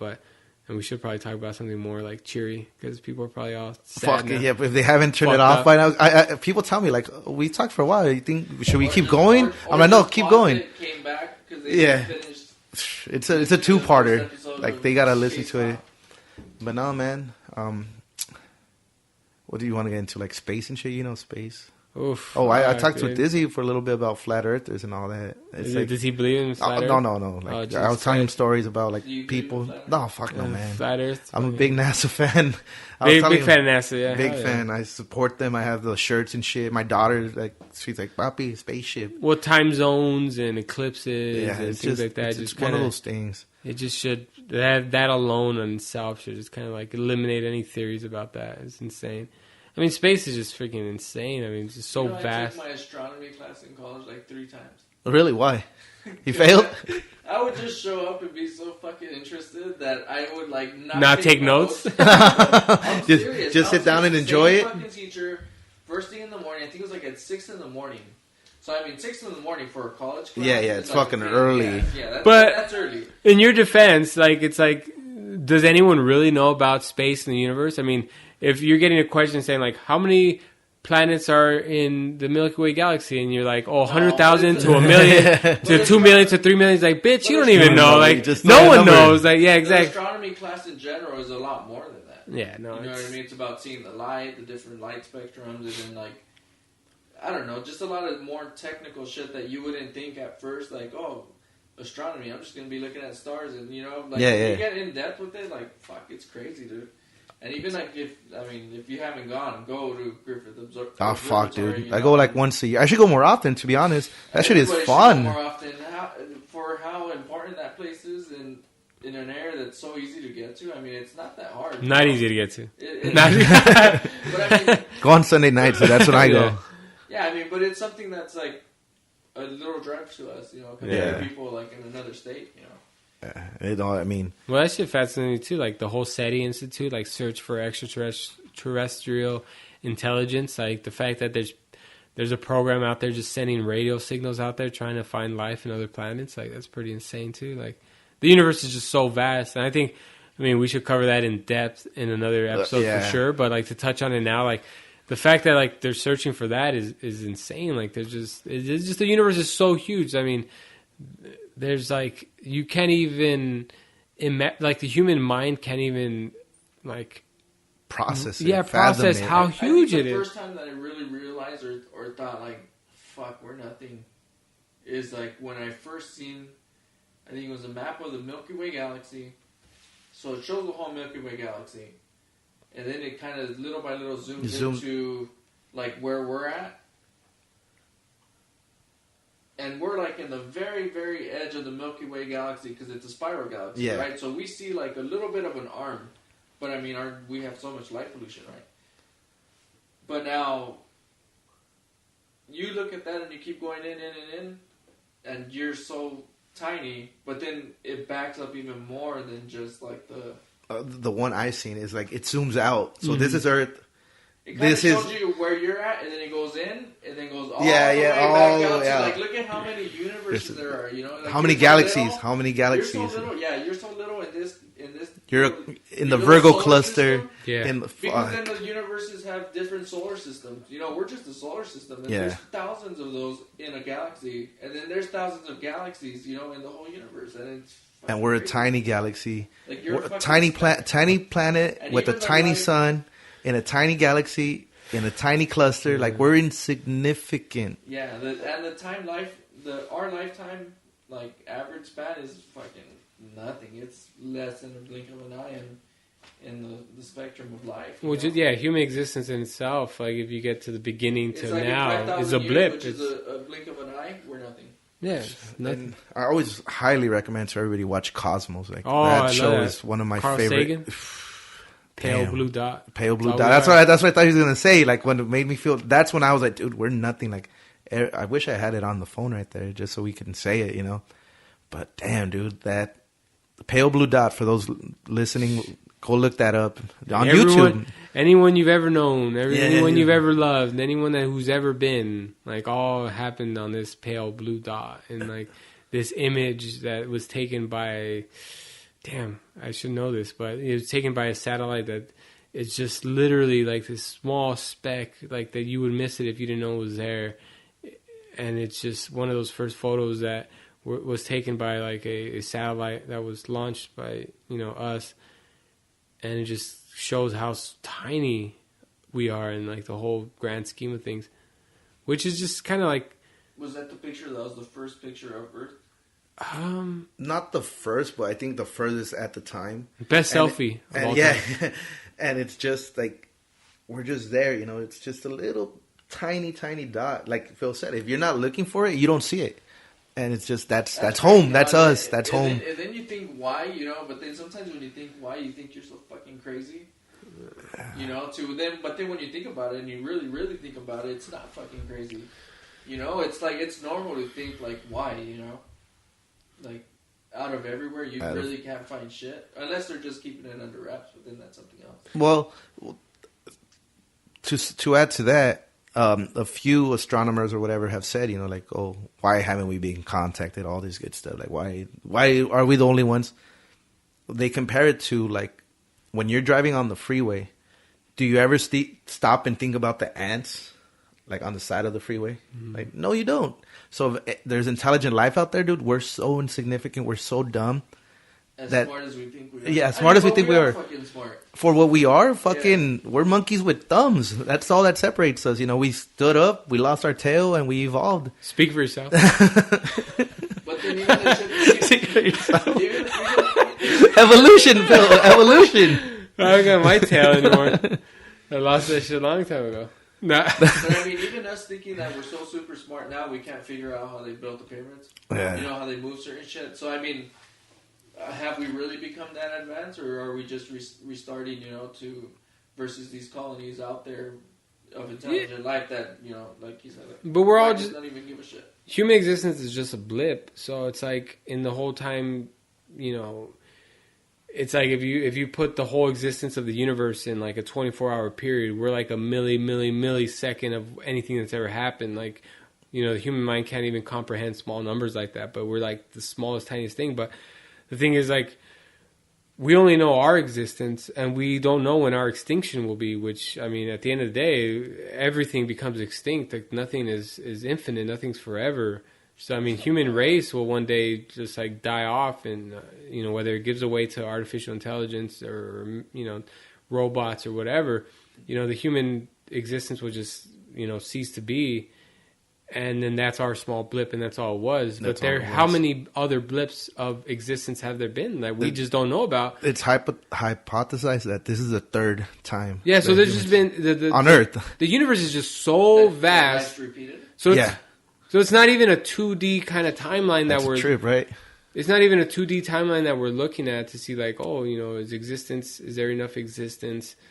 Is there other existence out there? It's not only that, it's like, is there any existence in our lifetime? And will we ever cross paths? Like, it's a 3D, 4D, like big, it's not just 2-dimension timeline. It's bigger than that. So it's like, not only do you have to exist at the same time, but you have to be able to point your satellites at the right direction to then find each other and then hope that you guys have similar to the same technology. But it's impossible. Distances are so vast that, Yeah, it's right, like... Like we're taking a shot in the dark doing what we're doing now in a way because we're still need to advance, And what will happen in our lifetime, with technological advances? Like, I remember back in the day, me growing up, like in high school, right after high school, everybody thought, a black hole, this was the norm. A black hole was into another galaxy or whatever. And that was not just sci-fi. That's what, like, some people, like, very intelligent people thought, like, yeah, this probably is the gateway to another universe. And now we know that it's just, like, the light can't escape it. Like, there's... Not that there's nothing there, but just that's where light goes there to die. Like nothing could escape it, but that's what happens. And now it's like, 20 years ago, if you told that to somebody, like, oh, we can't prove that. Like, now we could. That's what we're working on. So in the next 20 years, what else are we going to find? They said nothing is faster than the speed of light. So you just make the speed of light faster. It's like, what the fuck? Just crazy to think about that, You just make it higher. Because we can't go faster than that. So make it higher. Does that make sense? No, not really.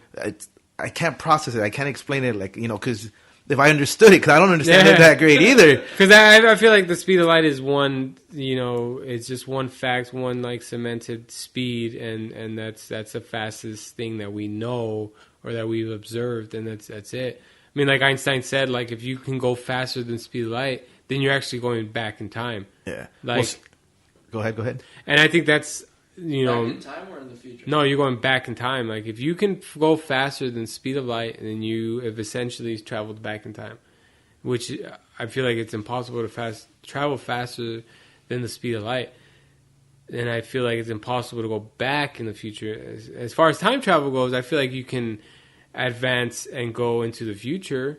I mean, I feel like... Because I've heard of going into the future by, like, say, you take your trip to Mars, and you get there, or you go so far out on the speed of light, or faster than the speed of light, and your time out there might be 5 years, but on Earth has already been 100 years, based on whatever... The gravity and all that. Yeah. So then you return back...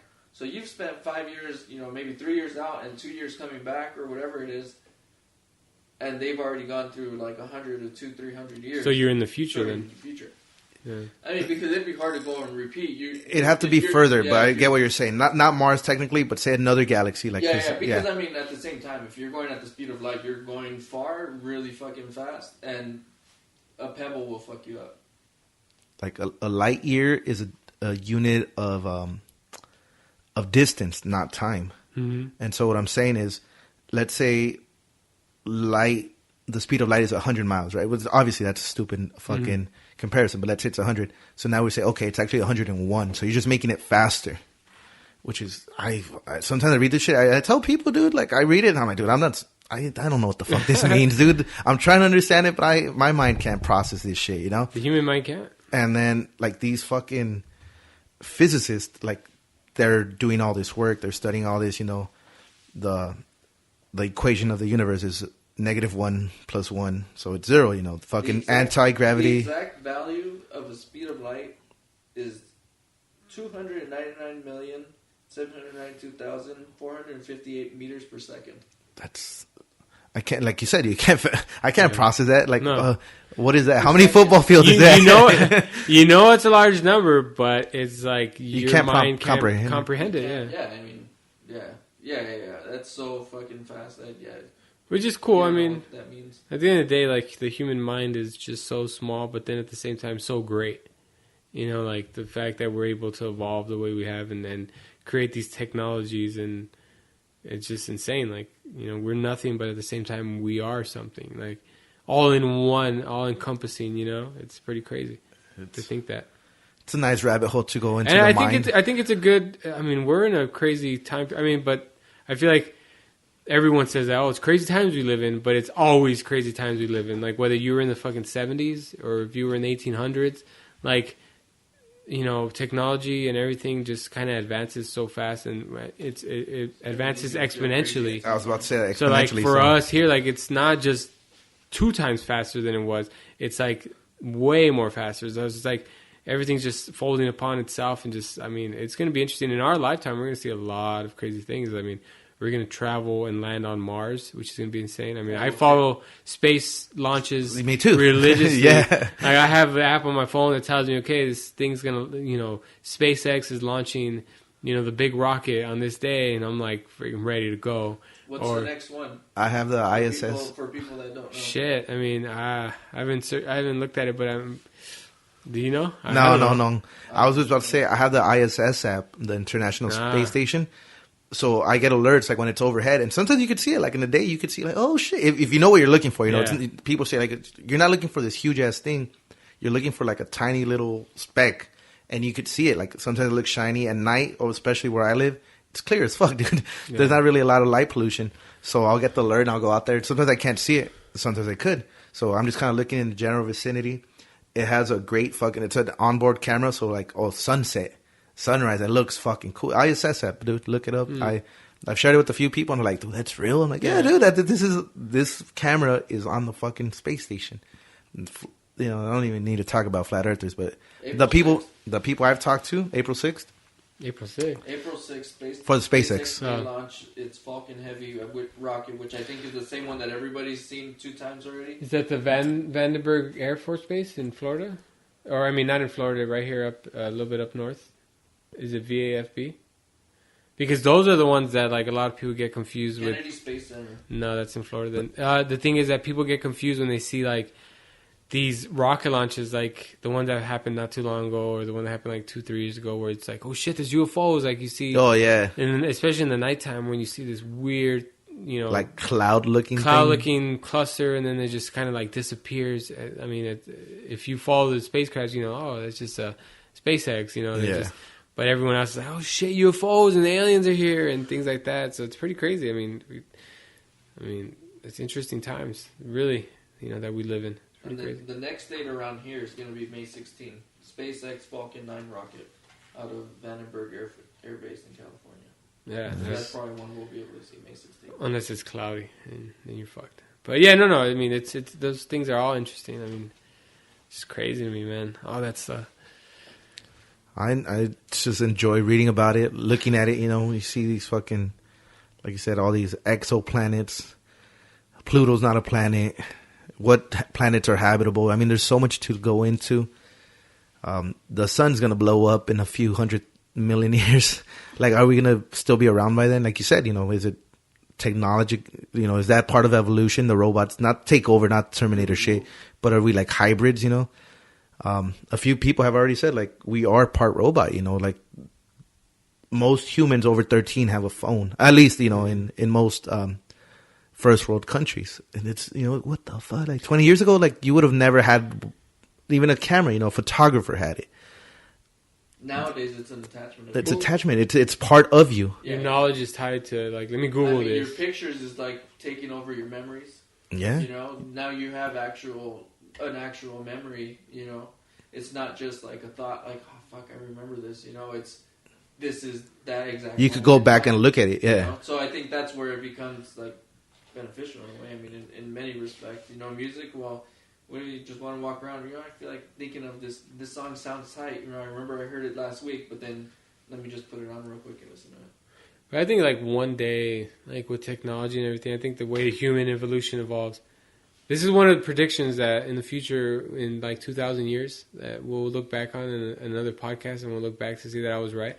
No, but I feel like human like existence, where it goes, like, obviously not in our lifetime, but like in the future, is that like people start kind of replacing body parts with like robotic. Oh yeah, like, yeah. I mean, if I agree. If you chop, it's like your arm came off, and like the technology is like, oh well, now you have this robotic arm that is much stronger, that can lift so much more, is a lot more durable. You never experience any like diseases or any pain in it. Then what makes you think like, oh well, why don't I just do my left arm, and why don't I just do my right leg and my left leg? And then when do you stop, and when does your human brain get uploaded into like a computer and then re-imaged into like a cyborg, and then you are the same human body with the same thoughts, just with much more capability? Like I feel like that's like the future of like human evolution. Like obviously not now, but in time. Well, if you think about it, like think about all these prosthetics. We're already kind of on our way, like you know, it sucks, but you go to war, you lose a leg, you come back and they put this, not robotic, but it's fucking not natural, 2,000 years ago, somebody would have said, oh, he has a robot leg, so we're on our way already. A wild, stupid prediction that I've just come up numerous times when I'm very, very high is we're not high, but it's just, I like sharing this one. Is like, I feel like almost part of human evolution is going to lead to telepathy.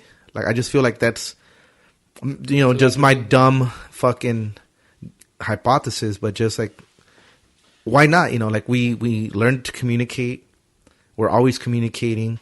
We could send, how far are we from like saying, like, now you say, fucking Alexa, play my song. Like, how far are we till we just say in our mind, like, play that song, and it does it, And then if I could do that to a machine, why couldn't I do it to another person?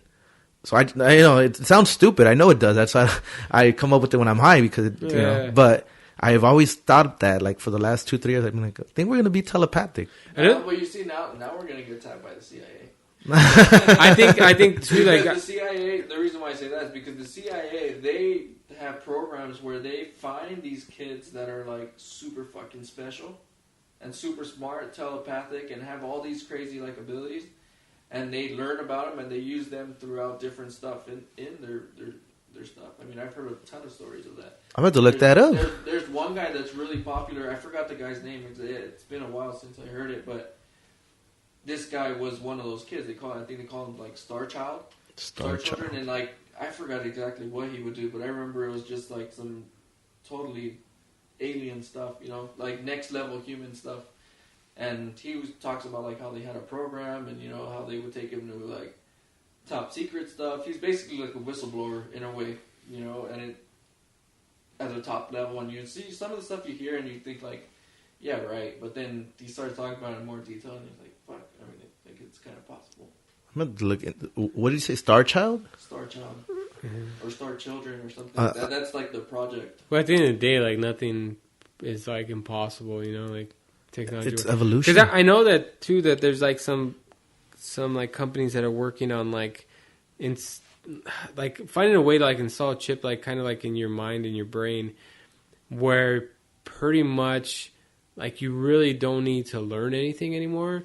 It's just there. It's kind of like a Google search that happens rapidly. Like, for example, if you ask me like, hey, who won yesterday's, baseball game?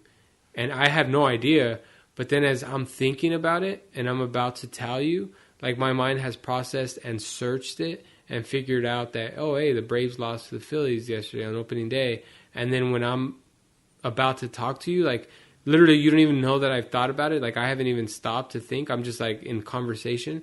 And then I just tell you like, oh yeah, the Braves lost 10-4 and Tehran got fucking rocked and this and that. And that's part of your knowledge. And it's not even knowledge. It's my mind just Google searched or connected to the web and found out facts. And that goes for everything. Like when you tell me, oh, like how big, what's the circumference of the earth? I don't know. But as soon as my mouth is opening to tell you, like my mind has already Google searched and figured it out. And now I'm telling you the answer. So at the end of the day, like why even do we don't even know you need to go to school? Like what's the point of like education and this and that? Like we're all going to be uploaded into like the cloud. But at the end of the day, then it's like you got to be careful with fake news and stuff like that. You know what I mean? But it's crazy because that's actually something that they're actually working on.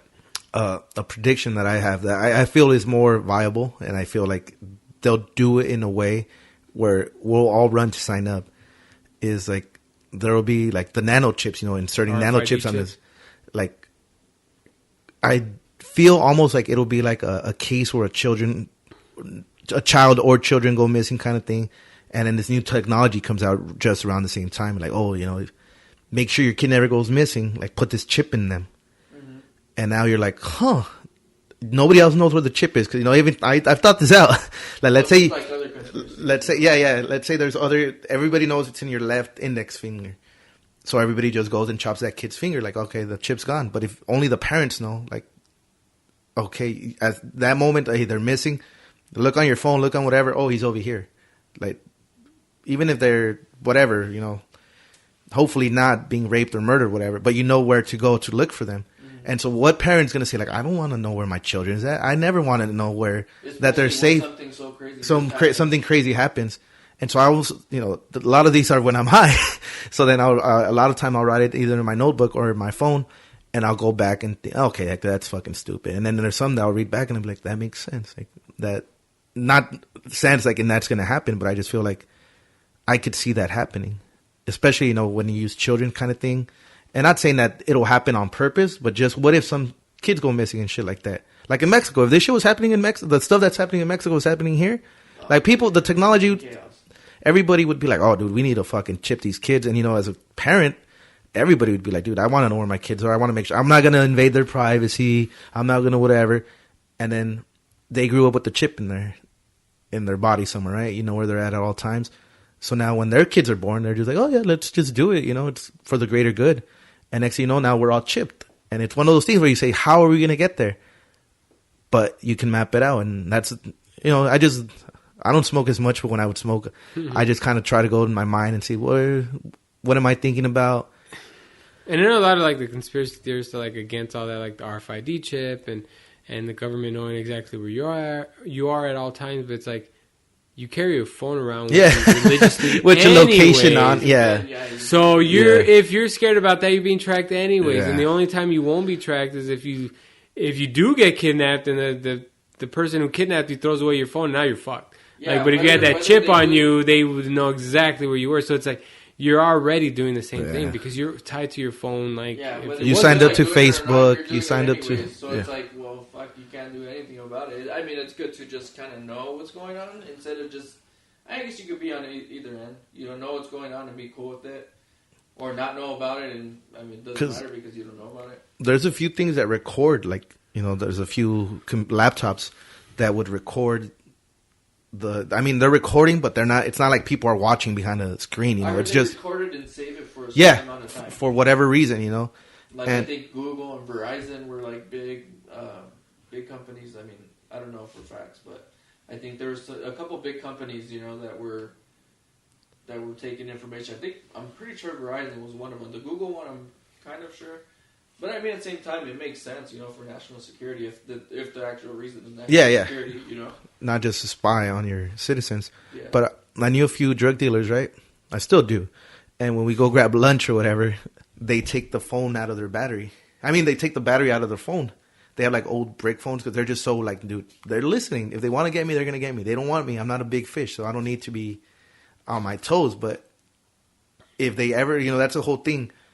That's another thing to get into. Like if it's all recorded, right? Like all these things are happening. The cameras are always on. But if you have it off on your phone, wouldn't it catch it on my phone? They'd know you're with me.